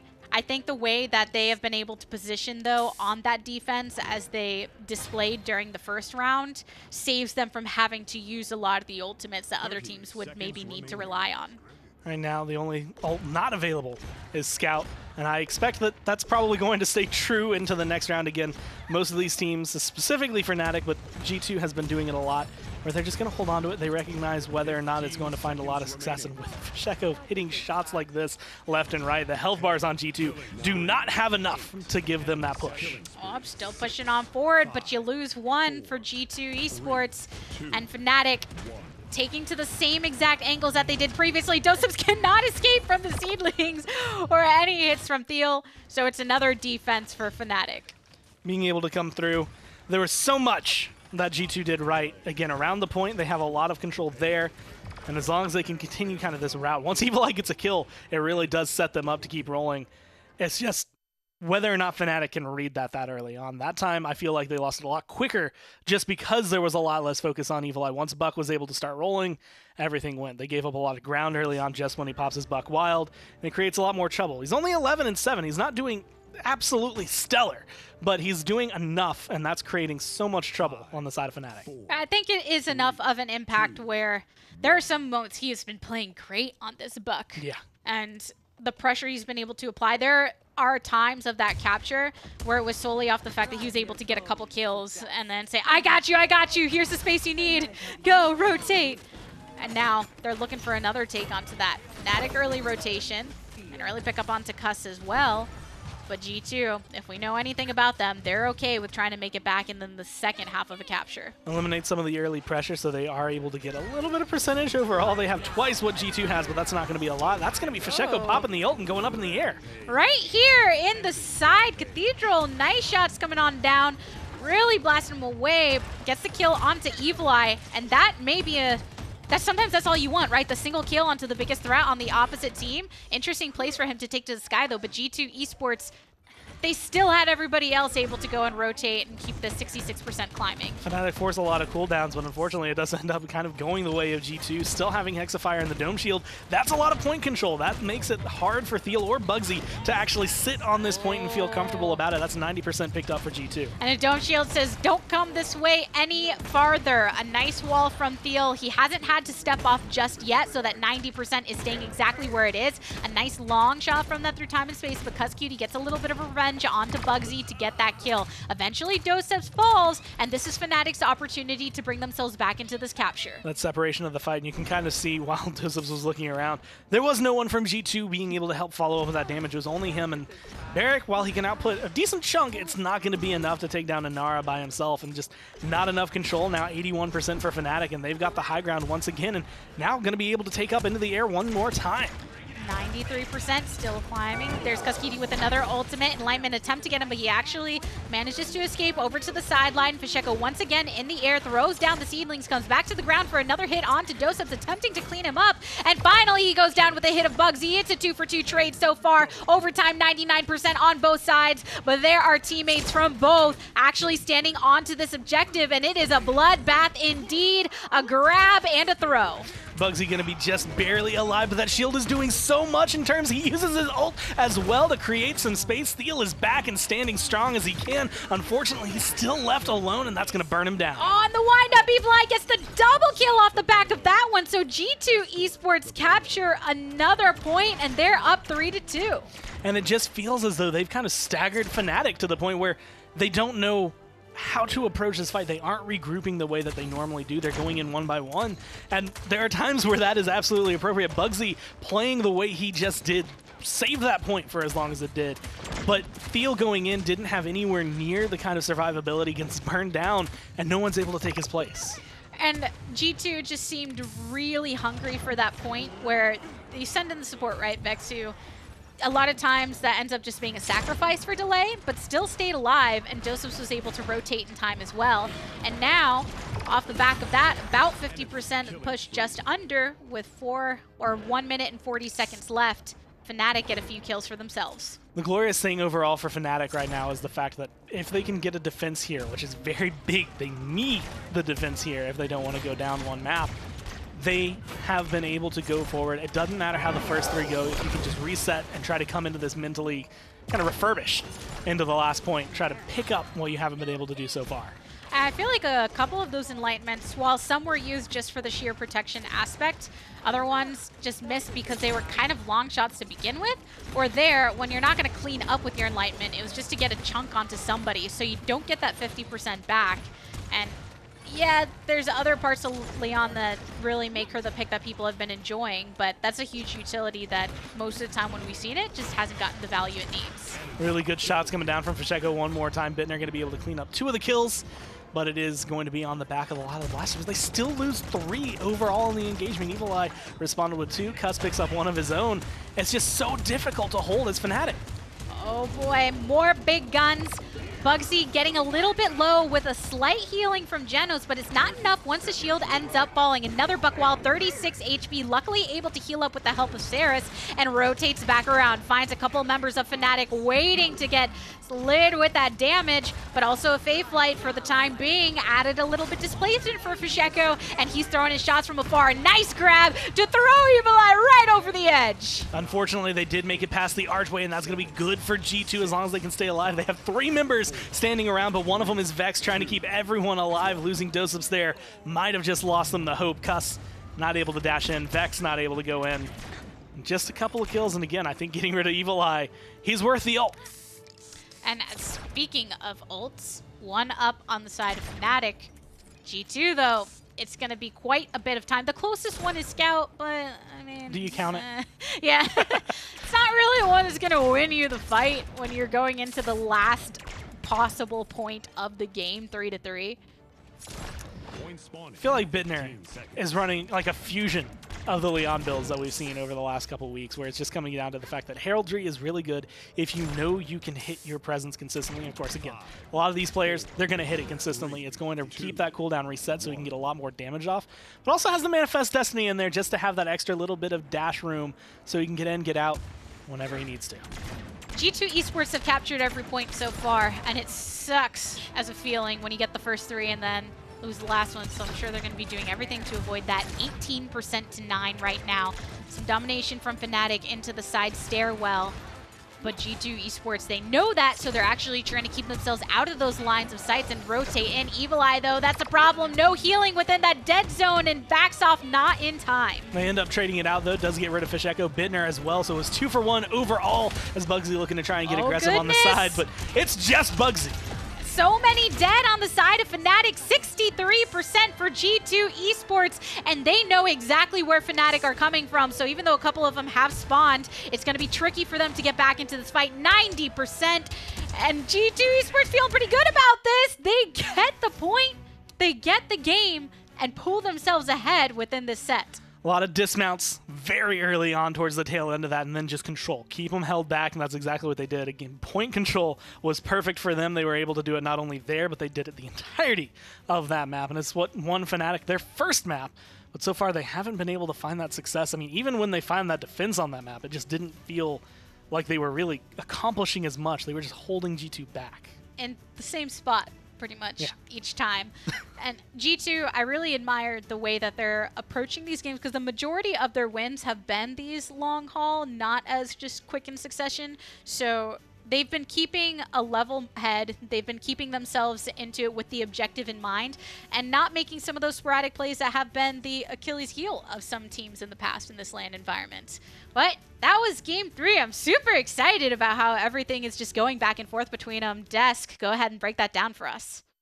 I think it was pretty appropriate that the lights went out in G2's booth, because that game, I would say they were lights out. Boo. Oh, I can't even get Vox to smile after that. There it is. Real talk, though, I'm really excited to see. I think this game was actually more in favor of G2 than the 4-3 stat line really shows, just simply because of the objective control that they had time and time again, round after round. Very much so, and they were in control of the capture objective. That's the critical thing. Fnatic were able to mount a relatively good defense, specifically at their base choke point, which is, you know, kind of expected when you have a Khan and a Willow on Stone Keep. Yep. You have area denial with your dead zone. You have a lot of spot healing with Khan, and you just have big bodies that are in the way. When it came to the objective, you remarked this early on in the draft as well. It's just the Willow especially is going to struggle with Buck just diving around. Cassie also is a great counter to her. She's difficult to play well when she's being locked off so consistently. Yeah, and on top of that, again, I am loving watching this tandem duo of Cuss and Doe up front. It's just been really fun to see. And what is Cuss's damage as well? Hello? You can... Okay, Cuss, we get it. You want to play Androxus at this point. It would take on back to kind of Founders Tournament levels of damage coming out right now, but it's the first time in a while I've seen Cuss on a Ruckus as well. That's about a big difference to normal, but you can see just how good his aim is to be able to pull off this consistent damage. Also, a Rocket Barrage Ruckus as well. We were talking about how maybe we're going to see the Aerial Assault just for the verticality on this map to help pressure the high ground a bit better, but no, the Rocket Barrage is what was picked up, and that burst potential versus the squishy players on Fnatic was invaluable. And I think these rotations that you're seeing right now, like it's Buck moving with Cuss. You know, he's always going in as kind of being another instance of damage to his damage dealers or his flankers, which is allowing the freedom of the choice making to say, all right, I'm going to jump into this because I have damage behind me that can help sustain up some of the thwarting power that I'm trying to push onto Fnatic, which, again, I can't say I've seen too many instances where Fnatic has had to respond to a team's aggression, but G2 has been all over the map, and the last 2 maps specifically, and it's looked really good for them. It certainly has, and part of that, again, just seems to come into the fact that Fnatic's drafts haven't been able to deal with it. Who's the player that gets to respond? Who's the player that gets to peel? What do you have available to you? Nothing. And there was a Khan there who's really your best shot for it. You got an Inara as well, who just kind of sits on point. I like Fnatic's Inara when they're playing just the Inara as a solo frontline, because she's very survivable. Theo is excellent at that playstyle, but as soon as you bring another frontline to the mix, you're losing a lot of damage potential, and what are you gaining in return?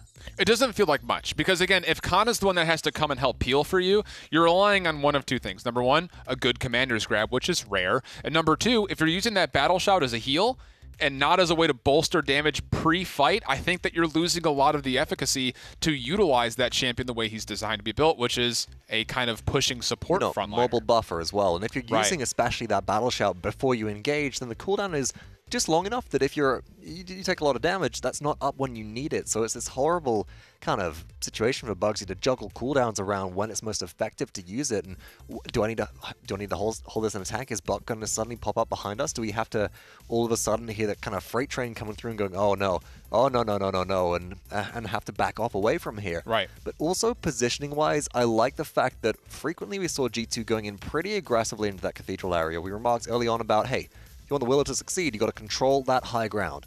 And she wasn't given the opportunity to very often. No. And that's just, again, good, smart play, I think, from G2 overall. I mean, in those small clips that you saw from Cuss, his target prioritization would be changing from someone who he had half HP to a priority target that was full HP. Sometimes the juiciest target, the lowest health pool, is not necessarily the best target. And I think out of any other player who's transitioned from role to role, Cuss probably has the better grasp on moving from things like damage to support to frontline and knowing where the priority needs to be. And that prioritization, it's such a curious thing, right? Let's elaborate a little bit on that, a little bit further as to where that really matters, where your target prioritization really matters. Getting the kill doesn't always mean the be-all end-all, primarily because a lot of players react in a specific way to being low on health. Right. Some pro players, they kind of go, okay, I got a good support behind me, I'll keep on doing damage. I'm able to keep on doing damage because I have that support behind me. Some players just react negatively. They go, I've got to disengage. I've got to get out of combat healing because there's a lot of pressure on my front line. They're contesting the objective, and that's who needs healing. They disengage. They're not a part of the fight anymore. Sometimes you don't have to finish them off just to be able to remove them from the engagement. Then you can turn your focus onto somebody else, and you can kind of poke back two sides at once rather than just dealing with targets in series. Right. And speaking of series, how about Ceres coming into the mix this Impressive. time through? And the convergences? A lot of great ones. Were great. We saw in one instance, actually, I think it was, Fae Flight used by Willow just to specifically get CC immunity to avoid being pulled in by convergence whilst being in an enclosed space. That's not why you want to use your ultimate as Willow. Sure, you get a little bit from it, but it's not enough to justify the use error. And some really, really good manipulation of mobility from G2 onto where Fnatic are being corralled into, which allows you to just act like a bit of an auto feeder into, well, Cuss's auto guns. Well, yeah, and I think that's why you see reasons that Ruckus can go off at certain elements is when he is being enabled and he's got other damage dealers that can carry the weight. But when you have convergences that pull people all together and you don't have a lot of great burst damage, the only exception being really Cassie, those provide you with your kill opportunity. That's where you start to capitalize on people being, well, at that point in time, they're pulled into being out of position. But it's just insane to see that we don't see much Ceres throughout the whole season. All of a sudden, it's brought out after a couple of frontline bans, or pardon me, some support bans, and she kills it, quite literally. Absolutely, and I'm excited to see what more diversity you might see coming through. It's interesting to kind of note on the fact that there's been really no pit pickups for G2 so far. I think that's a surprise to Fnatic as much as it is to us. Absolutely. It's great to see that diversifying coming from G2 in terms of the lineup, not relying on those picks anymore. Going, okay, well, you know what? We can play a lot of different things in the same way that we were shocked by the amount of drafts coming through from the Fnatic and Na'Vi game and going, we can't predict this anymore. G2 also seem to have done their homework, and they're adapting to what EU has developed in terms of a land matter themselves very early on, very quickly. Yeah, and you think back to the Fnatic Na'Vi set where Fnatic was the one changing the draft up. Now it's G2, and again, all of these games, with the exception of Ascension Peak, have really felt like G2 is starting to ride their natural tempo. They're not playing Fnatic's game right now. They're playing their own, and they're forcing Fnatic to kind of react to what G2's doing. What is G2's natural tempo? Give me a comparable genre of music. I would say New Age Disco. New Age Disco? I'm feeling the funk there, actually. I can appreciate that. Is there a team? Wants the funk. Yeah, is there a team in the PPL that kind of corresponds with ska? Splice.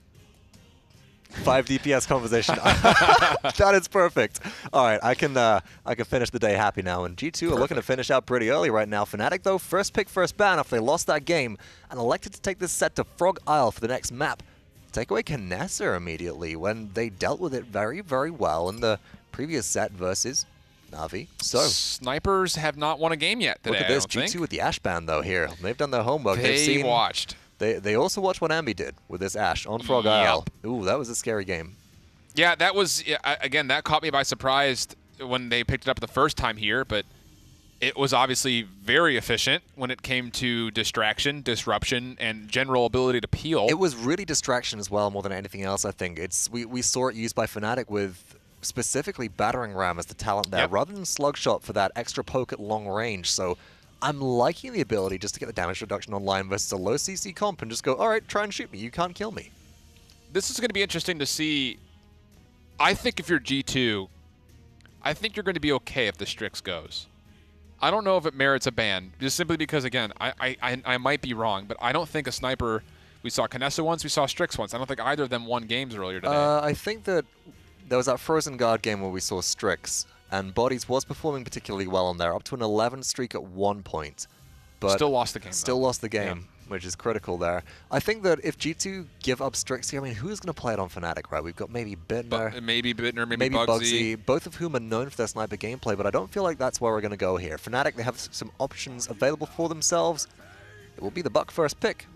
Less of a Willow map for Argyle, so, you know, Much less of a Willow map. Buck has less in the way of the dead zone counter here, but seeing how impactful that was for Evil Eye last game as well, just stripping that all away. But what did G2 get in response? They pick up the Fernando, who is a force of nature for them on Jaguar Falls. Top damage by Cuss Cutie, and the Fury as well, because, I mean, hey, why not? Go for the cool animation combo. Yeah, the only reason why I would say not would be because you don't want to go Buck Genos, but I just don't think G2 cares. With how much frontline pressure they've put up, I just don't think they care what damage combination they throw. The amount of just safety that you get out of Fury as well, and the re-engage potential within Flame far outweighs what you're able to do with anybody in Genos right now. You get the same healing potential as Genos. You just get it all up front, and a 500 health shield if you want to go into that with your loadout as well. Too many benefits to really say, well, no. So Fnatic can respond in a few different ways. I like this. The Mave, that'll be we saw a Cat Burglar Mave earlier today as well. I'm expecting with Fernando on the table to be a Street Justice. The Genos as well will definitely augment this, help Mave stay a little bit more survivable, and Genos with double flank on the board already will be a nice look. And this leaves Fnatic's frontline opportunities as well as maybe a flex pick open here. True, and for G2, if you're looking at these next two picks, you know, I think a couple of picks that jump into my mind would be possibly Cassie Leon, just to help get some long-range damage in while staying safe and being able to respond nicely with the possibility of Buck jumping on you or Maeve using her prowl to try to get around the flanks. Cassie, I would say, is probably one of the better champions at dealing with flanks, simply because the impulse, exactly. It chews them away so far. It will be Cassie Leon Makoa. Looks a little bit different there. Okay, so I did wonder if G2 are maybe going to elect to go into something like a Ruckus here again, but Makoa is open, and Fnatic, if they're going to draft double frontline, would probably go Inara Makoa in a situation like that. Now it's Barrick, which is being picked up, so Fnatic getting some more orange on their team as well. Wrapping the team colors here. Gotta. And there's the Leon. Okay. Okay, you give it up, G2. Solo Barrick. I do like the Leon here. I think that it's valuable. I do too. It breaks down the shields that Fury can apply very well. It's great versus the Fernando and Makoa as well.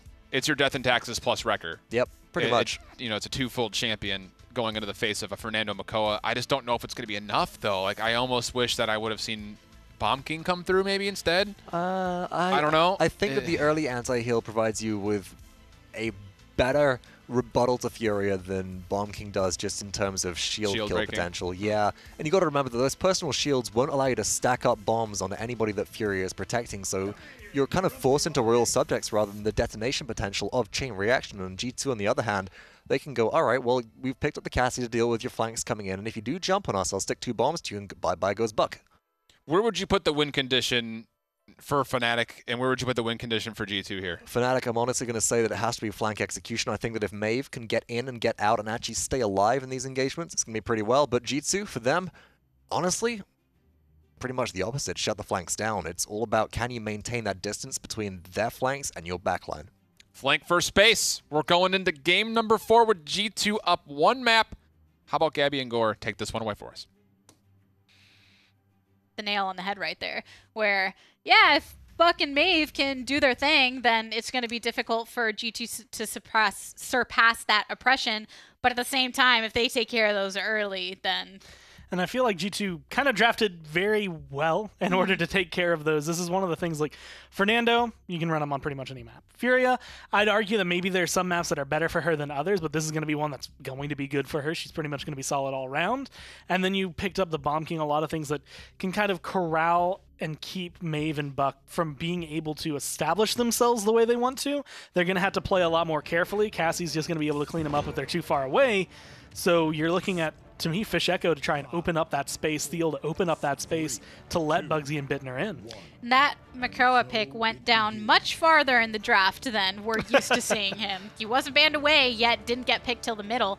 And that combination with the Nando right now can be super impressive to the enemy. But early rotation from Bugsy on this Maeve, it's his job to try to break through these as soon as possible. Theo picking up first blood onto eye drop bodies. We actually got to see Bittner as well walk away, barely any health to his name, but he was able to get out of there. A nice stun, going to be able to kill him off just a little bit later, but he does have that presence to get a lot of pressure down, a lot of shots, and that forces back a lot of G2. But Fnatic get a little bit too greedy. They see all those low health bars and go a little bit too far.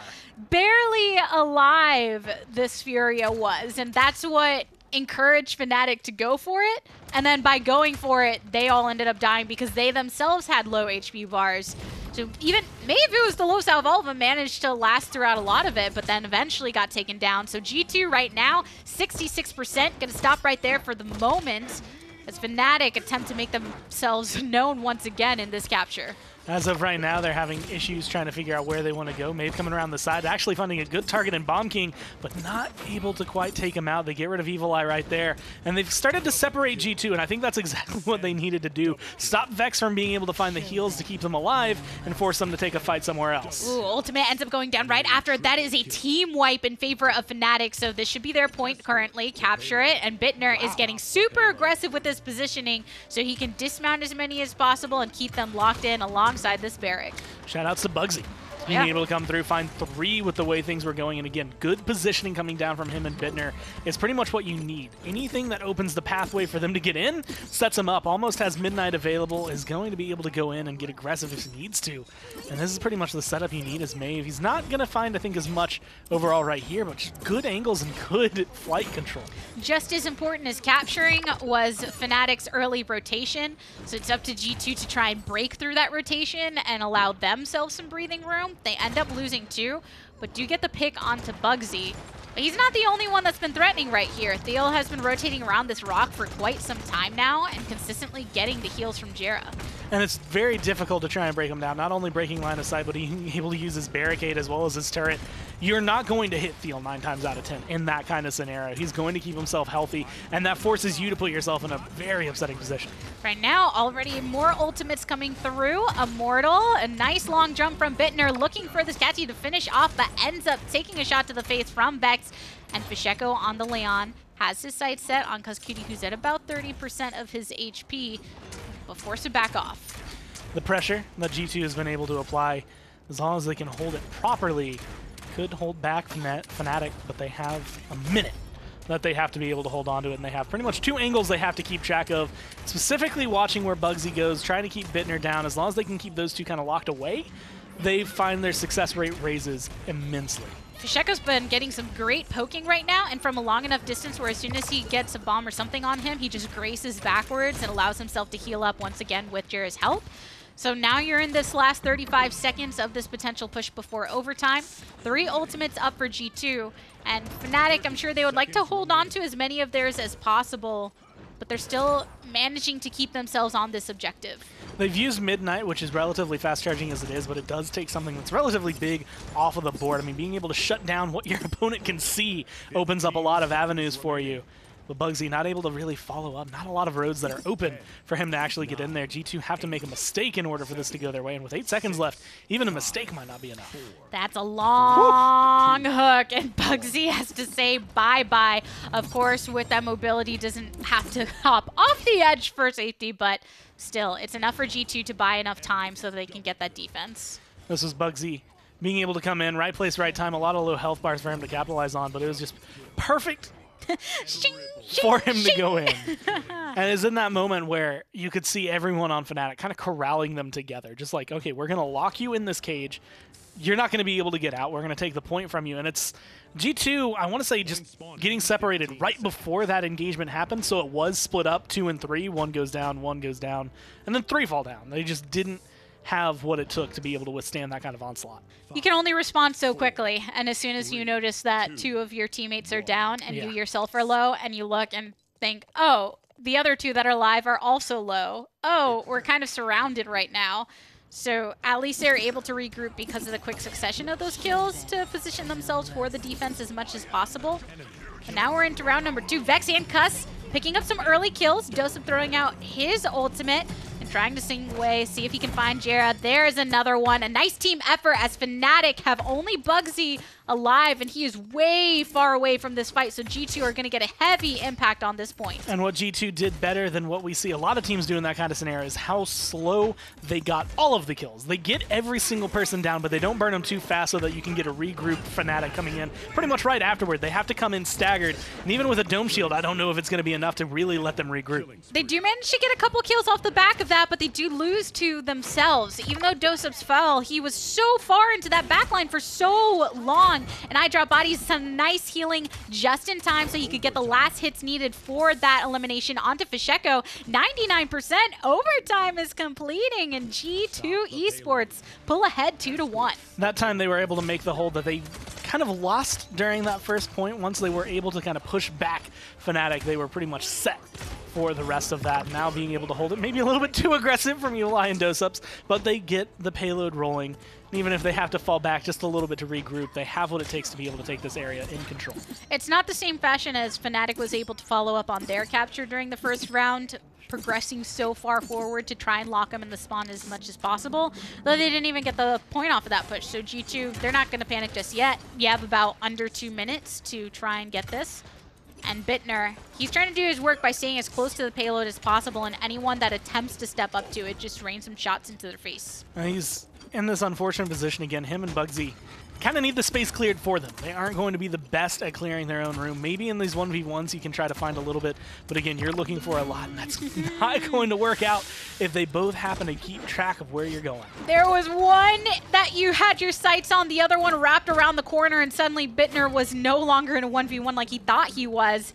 Losing him, losing Bugsy, and now Bodies is able to make his way away from that stairwell into the fight on top of the payload alongside the rest of the team. And with these frontliners able to soak up so much of this damage, a 12 streak on Nando, then they don't have too much fear going into this with a couple ultimates are outweighed by Fnatic's, but still. And this is exactly the kind of positioning. You need a beautiful bomb after Poppy Bomb to be able to clean up Bugsy right there. That's going to make it just roll on through. G2 are looking solid with this, and Evil Eye is on fire. Ooh, a double kill for iDrop Bodies, a triple kill for him to finish that off. Fnatic a team wipe, so it's 3-1 in G2's favor right now. 1 point away from continuing this lovely gameplay we've been witnessing. I mean, everything they just did at the end of that was just a showcase of great mechanics. What they were able to accomplish, specifically Evil Eye, and then following up with Drop Bodies, they were in the right position and able to react to what Fnatic was throwing at them instantly, to the point where even though Fnatic honestly should have had an advantage defending right there, they could not adapt to where everyone on G2 was. They had too much to focus on, and you couldn't focus any individual down because of it. We've seen what G2 can do when they're feeling themselves. We've seen what they end up doing when they're not. But I think the biggest change, if you look at collectively the last set and this set, how they're playing, they didn't let those early defeats get to them. And even the first game of this set, having that defeat wasn't too impactful. But here's actually the Immortal as well as the Midnight, and even throwing out the Furia ultimate, and Flame Dosups picks up the kill onto Fisheko. But it's a trade right back onto iDrop Bodies and Vex. It's a 2-for-2 currently, and Fnatic are the ones on the objective, surpassing 20%. Feels low, though, and going to get chased down. Should end up falling relatively soon. A beautiful hook from Dosup's going to clean it up, but Bugsy is in the back line. And that's pretty much all he needs.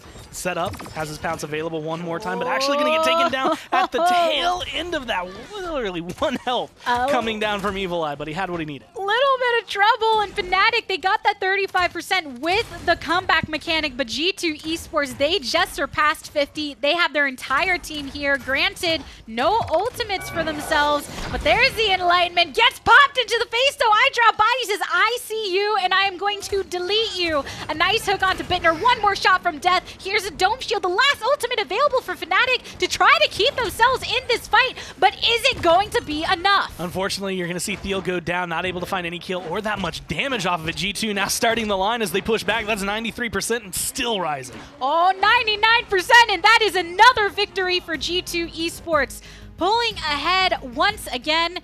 They are one game away from taking the set, and you can tell they're feeling pretty good about it. We've been in this position before today, though, where a team that has won 3 games is looking really solid, has not been able to win their set, and it's not exactly something that you have, but you can tell just from the emotions from the cameras, G2 are feeling themselves. They're excited. They're happy about the way things are going.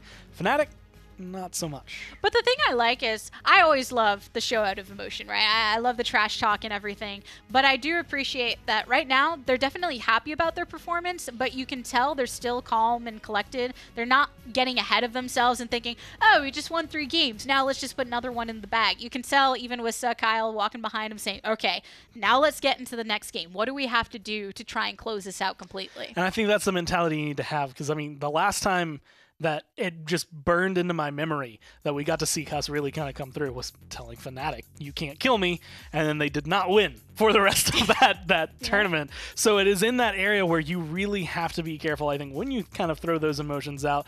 And G2 being an emotional team, it's nice to ride that kind of wave, but you have to be very careful as to not explode with it. They're channeling it in a very effective way, and anybody who is an NA fan, I'm sure they're cheering them on just as strongly. So let's go ahead and send it to the desk to break it down. Well, G2 looks incredible, flat out. They just look absolutely incredible. And again, I have to go up to the front line. The Nando Makoa was seamless that entire round. Just caused a huge amount of impact, especially towards the end of the game. Start of the game a little bit less so. Saw the Bugsy triple kill come through. It's just like, all right. Scary moment, by the way. Furia's going to use Inflame as an elevator. Yeah, there's some question mark moments in that first bit of it, but at the end of the day, there were some absolutely insane long-range hooks.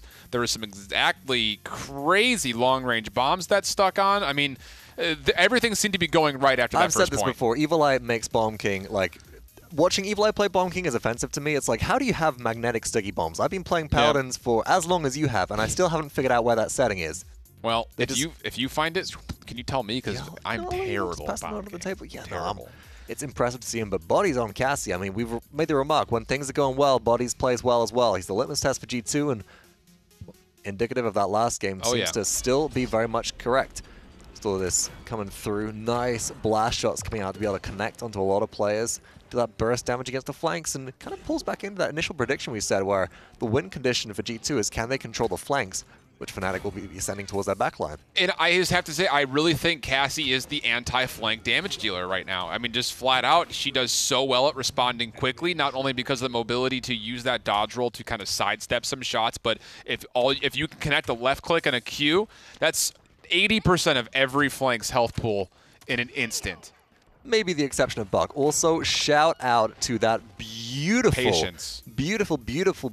blast shot fired after the projectile left Lian's rifle, just able to get the kill while she's still locked into that animation falling down. I mean, if that isn't patience in a nutshell, as you said, I don't know what is Shift. Yeah, I couldn't tell you. I mean, just the gall to sit there and say, bring it! I have above 1600 health, excuse you. You also got to be aware, like, if she's got an astral mark on her as well with Luminary Janus, could do a lot of damage. You got to be careful about that. It's a very low execution threshold when you're sitting there as Cassie with, what, 2400 health base? You just going, all right, we'll give it a shot. Yeah? We'll see what we can do. And even if that had been equal trade, that would have been still an incredible thing to be able to pull off. Absolutely. It would have been 100% worth it. Back on point. Looking like they were in the online season. I think that initial warm-up versus Envy has done them a lot of work, but Fnatic seem to be struggling right now. I was just about to say, so this is now 2 different games. We've seen Solo Barrack coming out. One was successful for Fnatic. This one, not even close to successful. I don't like the Solo Barrack. I don't think the Barrack hasn't changed enough since the last LAN. The whole environment in Paladins hasn't changed enough since the last LAN to make Barrack by themselves feel great. Occupies that same kind of deal as a Solo Inara, where you go, well, I bring some damage to the table, I got a lot of survivability, I put my things in the way of you shooting, so I don't take much damage, I self-heal myself, but Inara just kind of does it better. She's got a better safety net here. Inara was unpicked, unbanned in that last game. It's a bit of a rocky draft for, or lack thereof there, for Fnatic, and we got a Splitstone Quarry for map 5. Speaking of rocky. The puns are starting to come back through. I'm excited to see what comes out on this one. You know, this map today, the biggest standout on Splitstone for me has been what went wrong for Na'Vi when they picked the Tyra on here. So I'm excited to see how Fnatic are going to maybe try and run something back, which they found successful here. You know, they were able to deal with the Buck pretty well. They're able to make good use of their space, good use of their picks. One thing that we have been noticing, though, for throughout the duration of this set right now is that when G2 gets a hold of Fernando, they do extremely well. Do you think that Fnatic are going to warrant just a straight-up Nando ban here? I mean, I don't think that would be out of the realm of possibility at the current moment because of what this tandem. I think if you're Fnatic, you need to force G2 to play a solo frontline game. I think is what you need to do. So I think you ban out 2 frontliners. The thing is, I don't think G2 bans frontlines here because they have the first pick. Yeah, I don't think you can as well force them to play a solo frontline game because G2 will just pick Ruckus as a secondary one. So unless Fnatic want to early pick Ruckus, which is not kind of likely. asking to play into like a Drogoz or something, it's very difficult. Do bear in mind as well that, again, Drogoz on this map could be incredibly useful if they want to play around enclosed spaces and keep that Drogoz safe for a more of a poke and peek style of play. G2, though, they're going into the buck, which says to me that G2 are looking to prioritize something like a priority frontline early on, and then don't want that buck going to Fnatic's side. That, or maybe they're feeling, you know, really bold and they want to try to pull out an early sniper. They could pull out a Drogoz as well. Drogoz hasn't been banned this game, which means that we could see that first pick coming through. I think it's a bit risky. Drogoz can do well on this map, but there's a lot of open space, so you got to be careful about what you're potentially playing into, and this honestly almost baits Fnatic into going, all right, let's invest into like Cassie Lian immediately. Or one or the other. Right, something to deal with the Drogoz in the air. But Janos is picked up by Fnatic now. Cassie as well, which as a relatively neutral starter is something we've seen for a long time in LAN as an early pick coming through. G2 now, they don't feel pressure to pick up a support with Janos already off the table. They can go into the Makoa. Still available. They can so pick up the Inara. They can pick up a Lian here if they want to just strip that away to make sure that Drogoz has a bit of an easier time.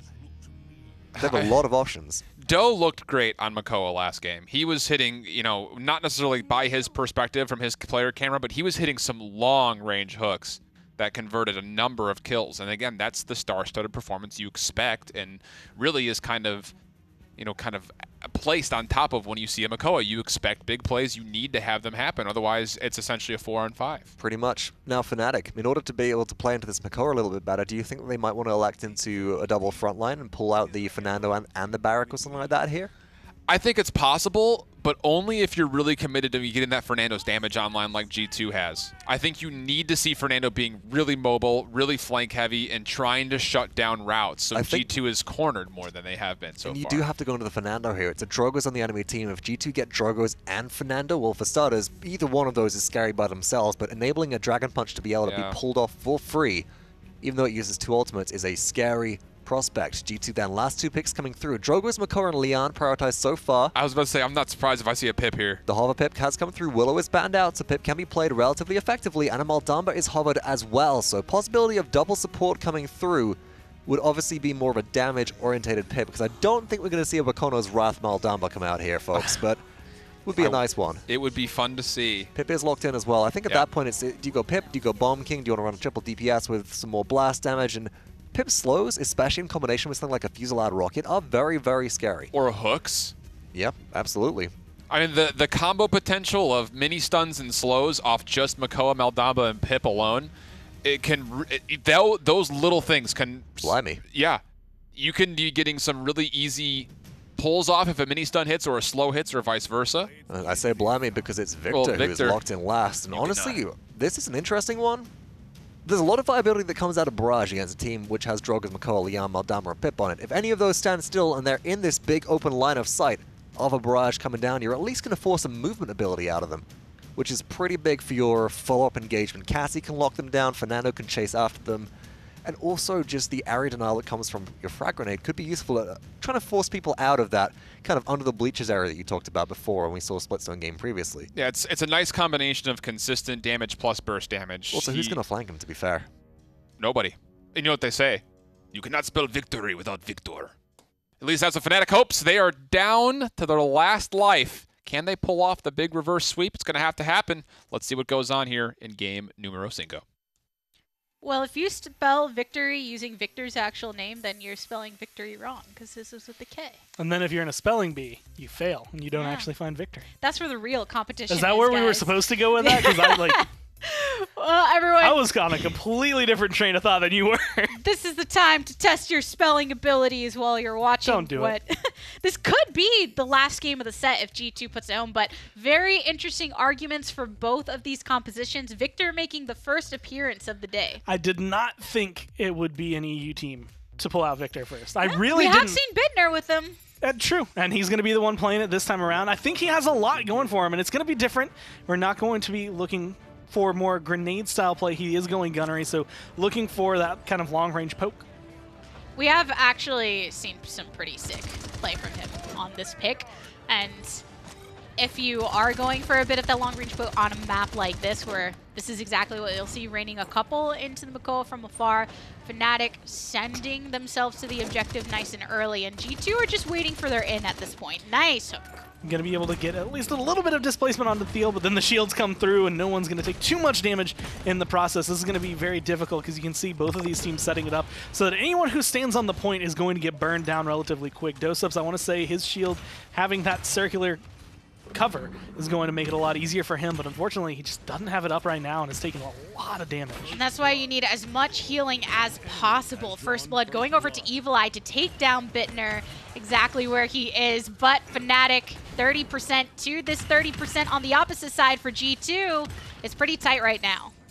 And they set themselves up again for the control that they've been kind of spouting the last couple of maps. All they need is just a little bit more push, I think, to hold Fnatic back. Otherwise, they will be able to find a way back in. Especially right now, Bugsy running up the side, potentially finding a way to drop on down. You can see Drop Bodies looking for him, trying to figure out how they want to make this hold.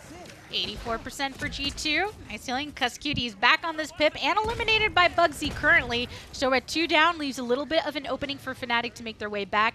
Bugsy dominating the actual objective, but G2 still have some time to rotate back in as long as they do so without becoming too vulnerable in the actual stepping process. Fish Echo kind of lining himself up to catch anybody on exactly this stretch of land, but he's still going to get the dash on the side of Dosups to be able to get in, but a lot of poke in the process. The shield's going to be burned down, and here comes the barrage. Looking for another target off on the side, and the Dread Serpent's thrown out as well. Dosups gets burned down. Theo getting a last hit on that one. 99% overtime settling. Bittner getting down onto the ground and dirty to rain some into Cuss, but has too much healing. Evil Eye with a triple kill on this Drogos, the pick that people were worried about. And Fnatic lose everybody except Fernando, and G2 capture point 1. That was Evil Eye just deciding to show what we had actually seen in NA early on. Drogos on this map can do a lot of work. And when you have the right person playing it, you can make it look real good in the process, and that is exactly what he's able to do. I mean, there was honestly no reason for G2 to win that fight except for his performance just now. And the desk was justified in their worry about picking that early. You're giving away some of your composition with that Drogos. It's giving Fnatic an opportunity to find a counter. Drogos. Yeah, but if you're playing Drogos in an effective way and Fnatic isn't able to, either they can't shut him down or they spend so many resources having to do so, either of those are things that as G2 you can flip in your favor. And with the way things are going, again, while you're not having, I want to say, the most success in your push, you're still getting some ground. You're causing a big target, at least on one person. So you can kind of play around that. You know who they're going to be looking for. You know where the targets are going to be. And so Evil Eye can approach it, and the rest of G2 can approach that in a very specific kind of way to make sure that things still fall in their favor. Right now, though, Fnatic doing a great job on this defense, and some of this is the nature of the map. They know exactly where those tough corners are going to be, and the payload is in one of those right now. Exactly where it stopped. It's difficult to poke around to try and get those hits onto the enemy in a way that doesn't make you yourself vulnerable, especially when you're coming back from spawn and you're on the aggressive side, because you can see the way that Bugsy's actually posting up just to poke anybody that decides to show their face. A couple of good shots. Bugsy has been in good positions so far throughout this defense, being able to find a lot of damage on the Evil Eye before he can actually get somewhere that's going to be helpful for his team and trying to lock down the Dragon. Unfortunately, again, you're letting through other members of G2 without them getting those cuts.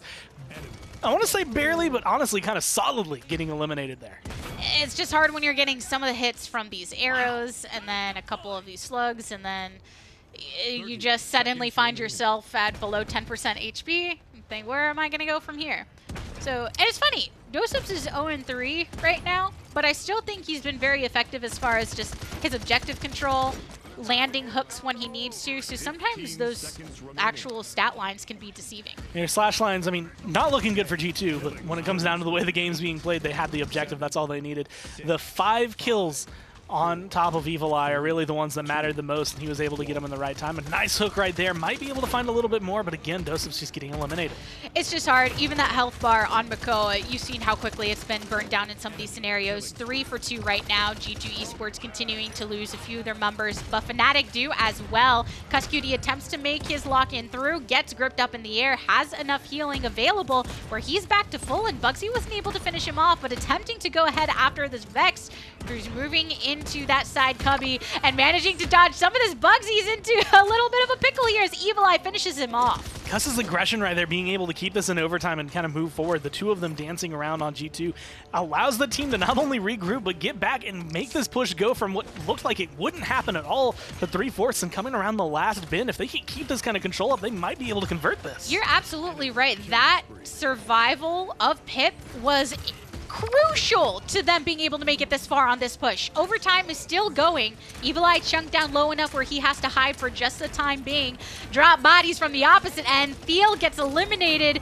A attempt from Bittner, but G2 push it in for the second point. And once again, tail end play. That makes the big difference right there. There's so much that it's kind of going right for G2. They're getting some picks here, some picks there. But there was essentially a full wipe from Fnatic when they were able to pick up 5 kills. It looked incredibly solid from them, and then they just end up going down anyway. It just does not hold the way they want. And again, they seem kind of panicky when they lose that kind of grip. They don't come back with the same grip. They come back kind of scattered. I just loved that moment where a few members from G2, they had fallen, and you see Cuskudi and he's surviving on the side, and then you see him get gripped up, and you're like, okay, he's healing back. Bugsy goes and looks at him, throws a couple shots. Suddenly he's back up to full HP, and you're like, wait, he's not dead yet. And then you're a bit disoriented because you want to finish that off, but then you have to go and circle to another target because he survived for long enough where the rest of the team have come back into power. Now you're in a position where you do have to keep track of Evil Eye. He's been doing too much work to just go unfettered. So you have to make sure that you can keep track of him, but unfortunately that's going to be an Evil Mojo and a burn down onto Thiel. Nice way to get rid of that frontliner, and Cassie into some trouble, has to dodge away, still gets a kill onto Doseup, so it's a 1-for-1. Evil Eye picks it up onto Bugsy. So a couple of these streaks that used to be flying nicely for Fnatic, they are getting eliminated as G2 move on forward 21%, and they should be able to match this 35. Enlightenment going to be coming down right there. Drop Body's going to get rid of Jera, and everyone on Fnatic getting pushed back. And you can see what is also good for the defense is good for the offense. If you're looking at trying to hold Fnatic knocked back, there's still going to be some places where they can maybe slip through.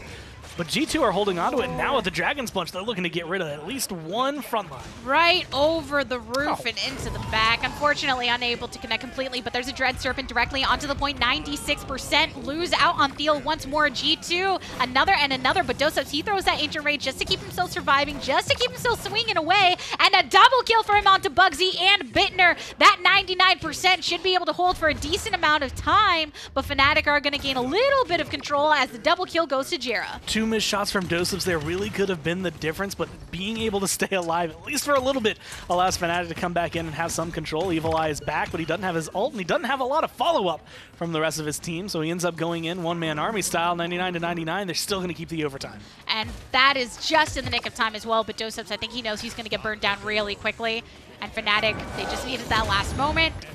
And here is a nice succession of kills for Fnatic as well, so they capture, and they start to push this. This is one of those moments, especially when you're G2. I mean, you're already up 2-1. They had comeback mechanic for Fnatic, so you have to kind of get into your own head and say, or get out of your own head. Just kind of shrug it off and keep it about. I mean, you are 2 points away from potentially taking one of your first LAN wins in a year. This is something you need. Oh yeah, if that didn't have comeback mechanic, that could have been a totally different fight, because it would have went much longer, not that 99-99 as soon as it was. There's a third time and space directly into the middle of the fight, and then Pacheco clips off the rest of iDrop Bodies. So, decent progression on this payload so far. They're about to pass another one of those corners that puts you right in the line of sight of those side cubbies on the defensive portion. But a bit over a minute and a half to go. A lot of control, but Fnatic, I still appreciate them playing it this safe, because they recognize there are a lot of moments where, admittedly, they should have control, and then G2 just come in and take it away from them no matter what. So trying to make sure that they don't approach this too overzealously, they have to make sure, okay, everything's kind of lined up, we can move in, we can get on the payload.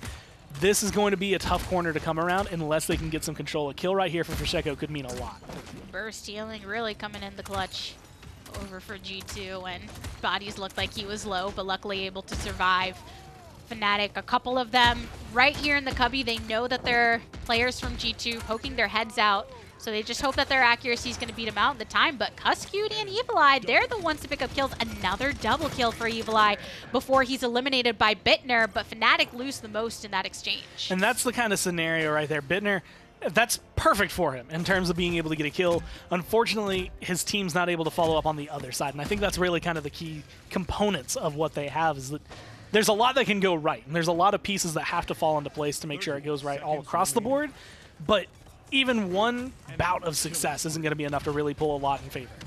Right now, you're at the final 20 seconds. Fnatic would have a lot of ground to cover, which, granted, that's the same situation G2 found themselves in. There's a lot of progress that had to be made, but it wasn't quite as impressive as this is for Fnatic. And as you mentioned, they are playing a bit more passively, so I don't imagine they'll want to blow too many ultimates just with the hope of keeping this going. This is one of those moments where you can commit as much as you want, but again, you are not in the same position that we actually saw G2 in. Even just the last round, there's a lot that can go wrong. Ult for ult trades, honestly, would be more worthwhile, I think, for G2 overall, as long as they can burn some of the key ones on Fnatic. But right now, they're just looking at burning the health bars. It's 1-for-1 trade. Still no ultimates popped. A long shot from downtown from Evil Eye. Dosubs misses the hook, but Theo's the one with the double kill, punishes him for that miss, and G2 lose so many right now without the use of ultimate, so Fnatic are going to cover a lot of ground. Being able to catch up right now, going around that last corner is going to be the more difficult task as G2 does respawn. They have that proximity ready to drop down and find maybe a couple of good kills, but isolating yourself like that, Dosubs almost made a big mistake. Almost, but still alive in the meantime. Bittner raining a few shots into Dosubs, who manages to shell spin away for a little bit of time, but gets a couple more clipped into the back. G2 losing 1, Fnatic losing 2, overtime finishes, and it is 3-1 in favor of G2. That was brilliant from G2, but not really because of G2. That was really good at the end because Fnatic kind of separate themselves and then all stack up at one point, which allows Evil Eye to get a lot more damage, a lot easier than I think he would have had to otherwise. So being able to set up slowly but surely, their success points now up 3-1 since they got that defense. G2 are 1 point away from being able to dismount Fnatic. And they'll have to deal with comeback mechanic again, which clearly helped out Fnatic last time. And ultimates, if I recall correctly, are up for every single player. So we could be in for a bloodbath right here off the start.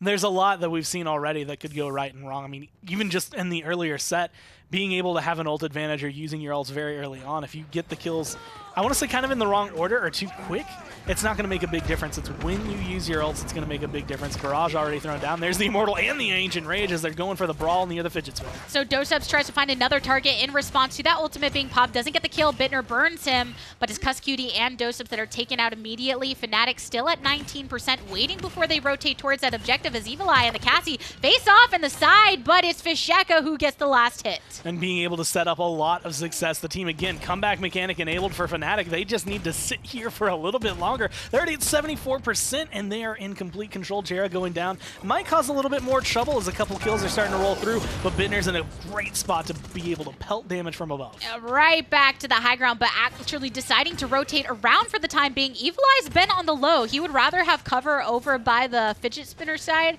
than keep himself too vulnerable by being above the fight. And now G2 gain a bit more control of this point, 39%, but Jera clips out Cuskewdy.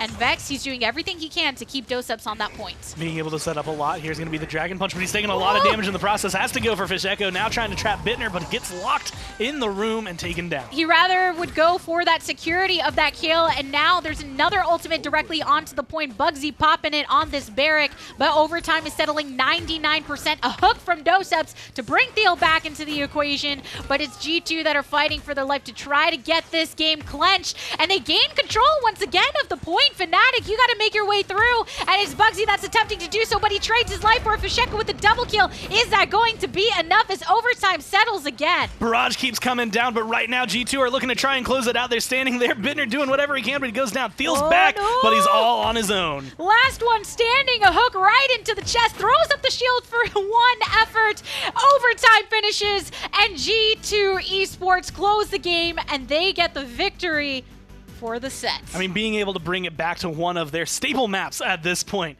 in Splitstone Quarry, they did exactly what they needed to. You can tell they're feeling good, bringing it in for Cuss a just hug. looks tired, though. I mean, they just played two yeah. best-of-7s, one going all the way, that one going pretty close. 5 games is still going to be 12 total. It's that combination of where some of them is the adrenaline and they're pumping and they're jumping up, and then the other half, they used every last drop of energy in that game, and it's just like, okay, now I want to go take a nap.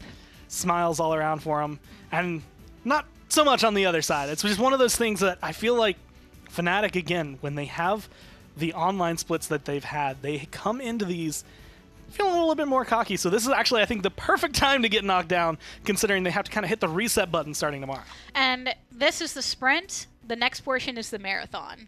So you got to look at what happened today, find a way to convert it into something positive for you tomorrow. G2's not going to have a problem doing that. I'm sure they'll have a big discussion of, it's not over yet. Yes, let's celebrate this event, but we have another big objective. Don't drink too much. Yeah, celebrate. Still have to play.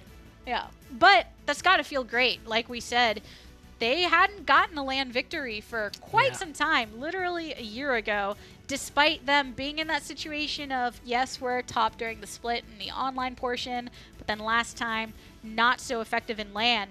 This time, it's a different story. And honestly, the inclusion of Vex has been nothing but a benefit for them so far. Online, it looked incredible with the way that the team has been going, but even here, you could tell that the team was very comfortable with each other, with their flexibility, and that was something they were saying in their interview way earlier on, that they have a lot more room to kind of bend and break that won't really disrupt them. They can try to get new metas, bring things in that they didn't have before, that'll make that difference. Well, G2 is going to be celebrating a bit, and I'm sure we'll have a post-game in just a moment. So let's send it over to the desk to see what they thought of the entirety of that set.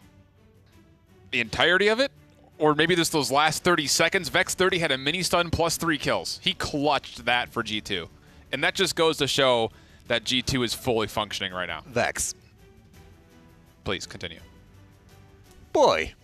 No, just seriously, that play right at the end there, that's pretty much all I got for it right now, because that was incredible to see. Some of the proficiency that these Moldamba players have is absolutely incredible. Min-maxing when you need to, but oh my goodness. G2 are looking like a whole different team to what we've seen previously. Different to what we've seen in online, different to what we've definitely seen at LAN more recently. This is what I would say are the true colors of G2. I remember back, you know, they brought up Valencia last year, and I remember reflecting on that week and saying, this is the best that all individual of those 5 players has ever played, and I'm starting to get hints of that here once again. Starting to feel like they got maybe a fire lit under them, especially after their performance at the last LAN as well, recognizing the fact that they took some of the international regions not as serious as they might have needed to, as well as Team Envy, and they seem to be coming back into this, but Dozup's had some great moments on Makoa here. That wasn't one of them, but I'm sure we have plenty on replay as the dredge anchor was missed. Yeah, but he got the chicken kill. Maybe don't want to talk about the maybe don't want to talk about the Ancient Rage into an Immortal either, but otherwise just able to create so much space for the team when necessary. This was a great one, able to pull the victory off the high ground as well. Just cut off the escape. Easy double. Almost finds the triple. Almost finds the triple. Going full ascot tie there is what we're going to call that one. Is that what we're calling that these Apparently. days? I mean, the sheer fact of the matter is we have not seen Vex. a solo Makoa in I don't know how long, and he was able to stand up so long, know exactly when to get aggressive, and you said it again, Vex at the end there was enabling all of that. And when you have those combinations, those tandem duos that are playing so rewardingly for the whole team, it's hard to think that these guys will lose. It really is. I'm sure there's the possibility that exists. I'm sure there are plenty of our international region teams coming in from the PGS that would like to contest that statement as well, and we'll see more of that tomorrow. But G2 able to close things out much faster than they did against the North American counterparts as well this time. Much faster. And I would say much more convincingly as well throughout that entire set. It didn't look like they were struggling at any point in time. G2 were obviously struggling versus Envy early on, and now they just seem to be in full stride. This does kind of pull up the question of how much of this is based on momentum. How much do they benefit from having that very early on kind of warm-up set to play and then go into the finals feeling, all right, we're feeling fight and fresh and ready? And what will happen when they do go into a brand new set against somebody that they might not scrim or might not play against frequently, might not have much in the way of footage to go off and review their tactics, and can they be taken by surprise? Well, and the other thing about it, too, is all 4 of these teams are going to have a chance to kind of watch a little bit tomorrow and kind of figure out how they want to adjust to playing against some of these more unknown international teams. But fact of the matter is, summer split for the PPL comes to a close on a very decisive G2 win. Again, if you just take a look at the last 3 from the Envy set and then the last 4 here, this is the team that I think everyone associates with when we look at them online. It's good to finally see them back again at LAN. It is. It's rewarding to have that almost old feeling coming back again, folks. And for those of you that weren't around for those Valencia days, the VODs are up on pretty much every platform I can think of. I'd recommend going and having a look. It's definitely worth it because you'll see what we're talking about when we make remarks towards kind of back to those glory days here, Shift. As far as the breakdown of the entire set went, I found it very interesting to see how a lot of the drafts that were coming up, especially at the start of the games, which is, when the draft comes up, but I was expecting, Fnatic to come out on top with a lot of those just based on paper.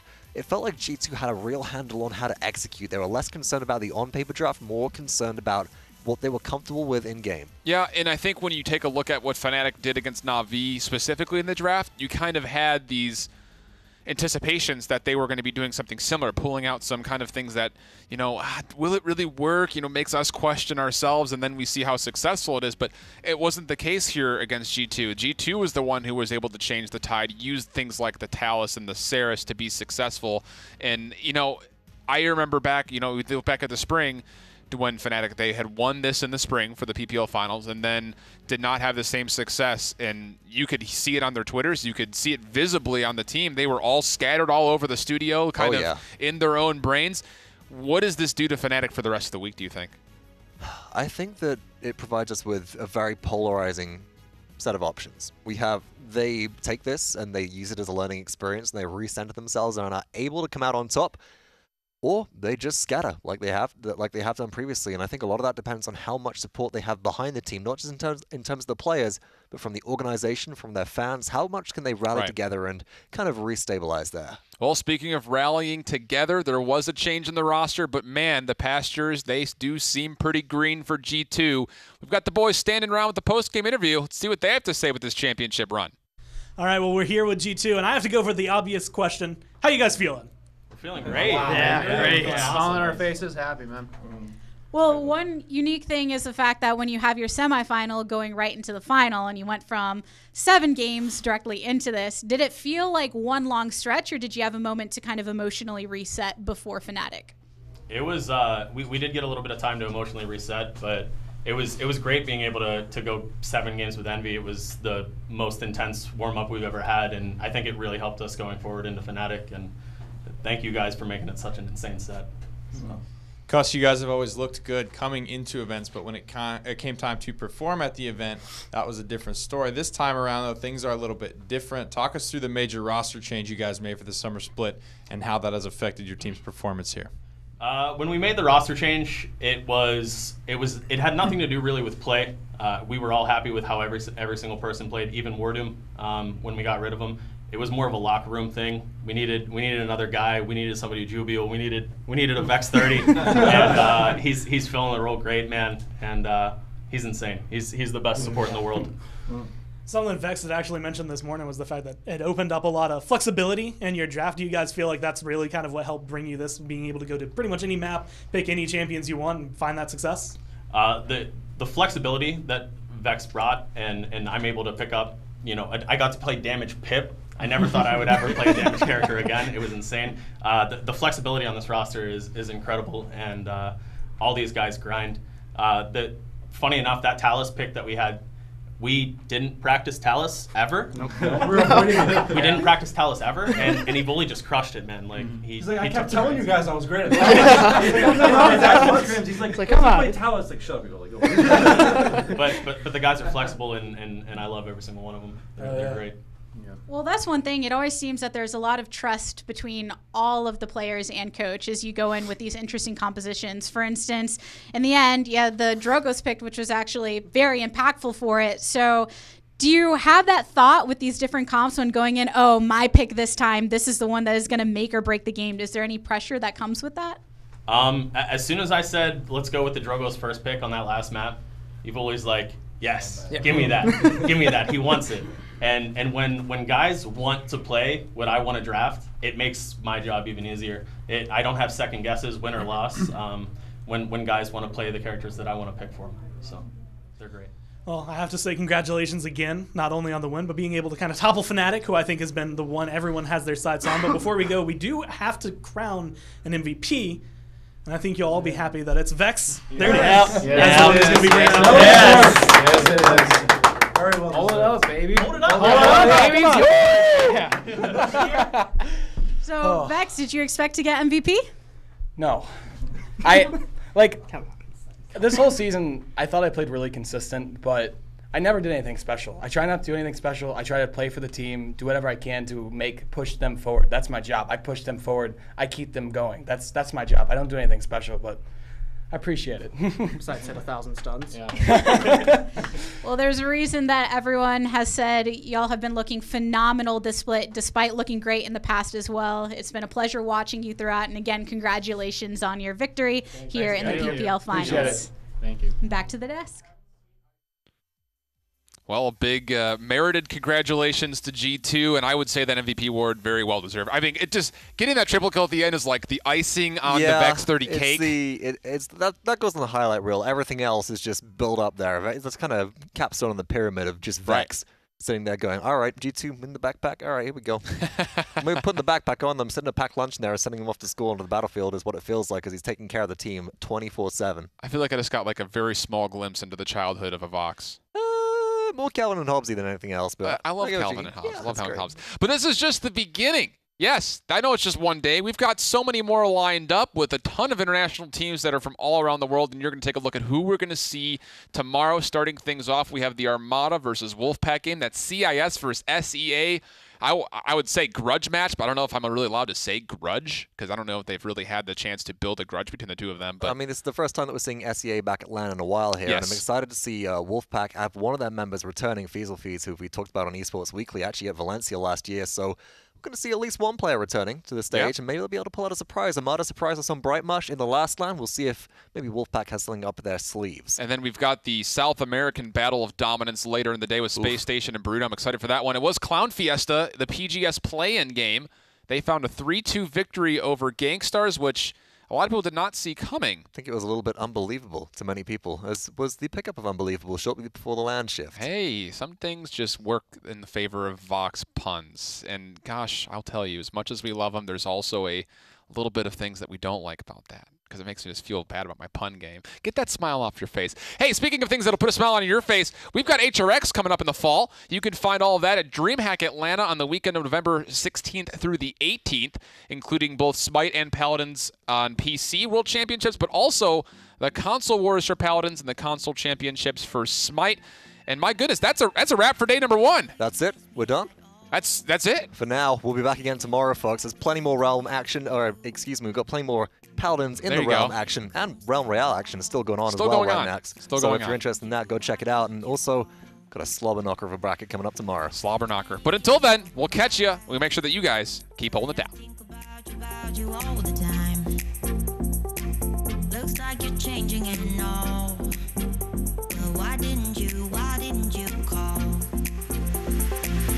Something in the air, always something in the air. Inexplicable, I can feel it in the air. Can you feel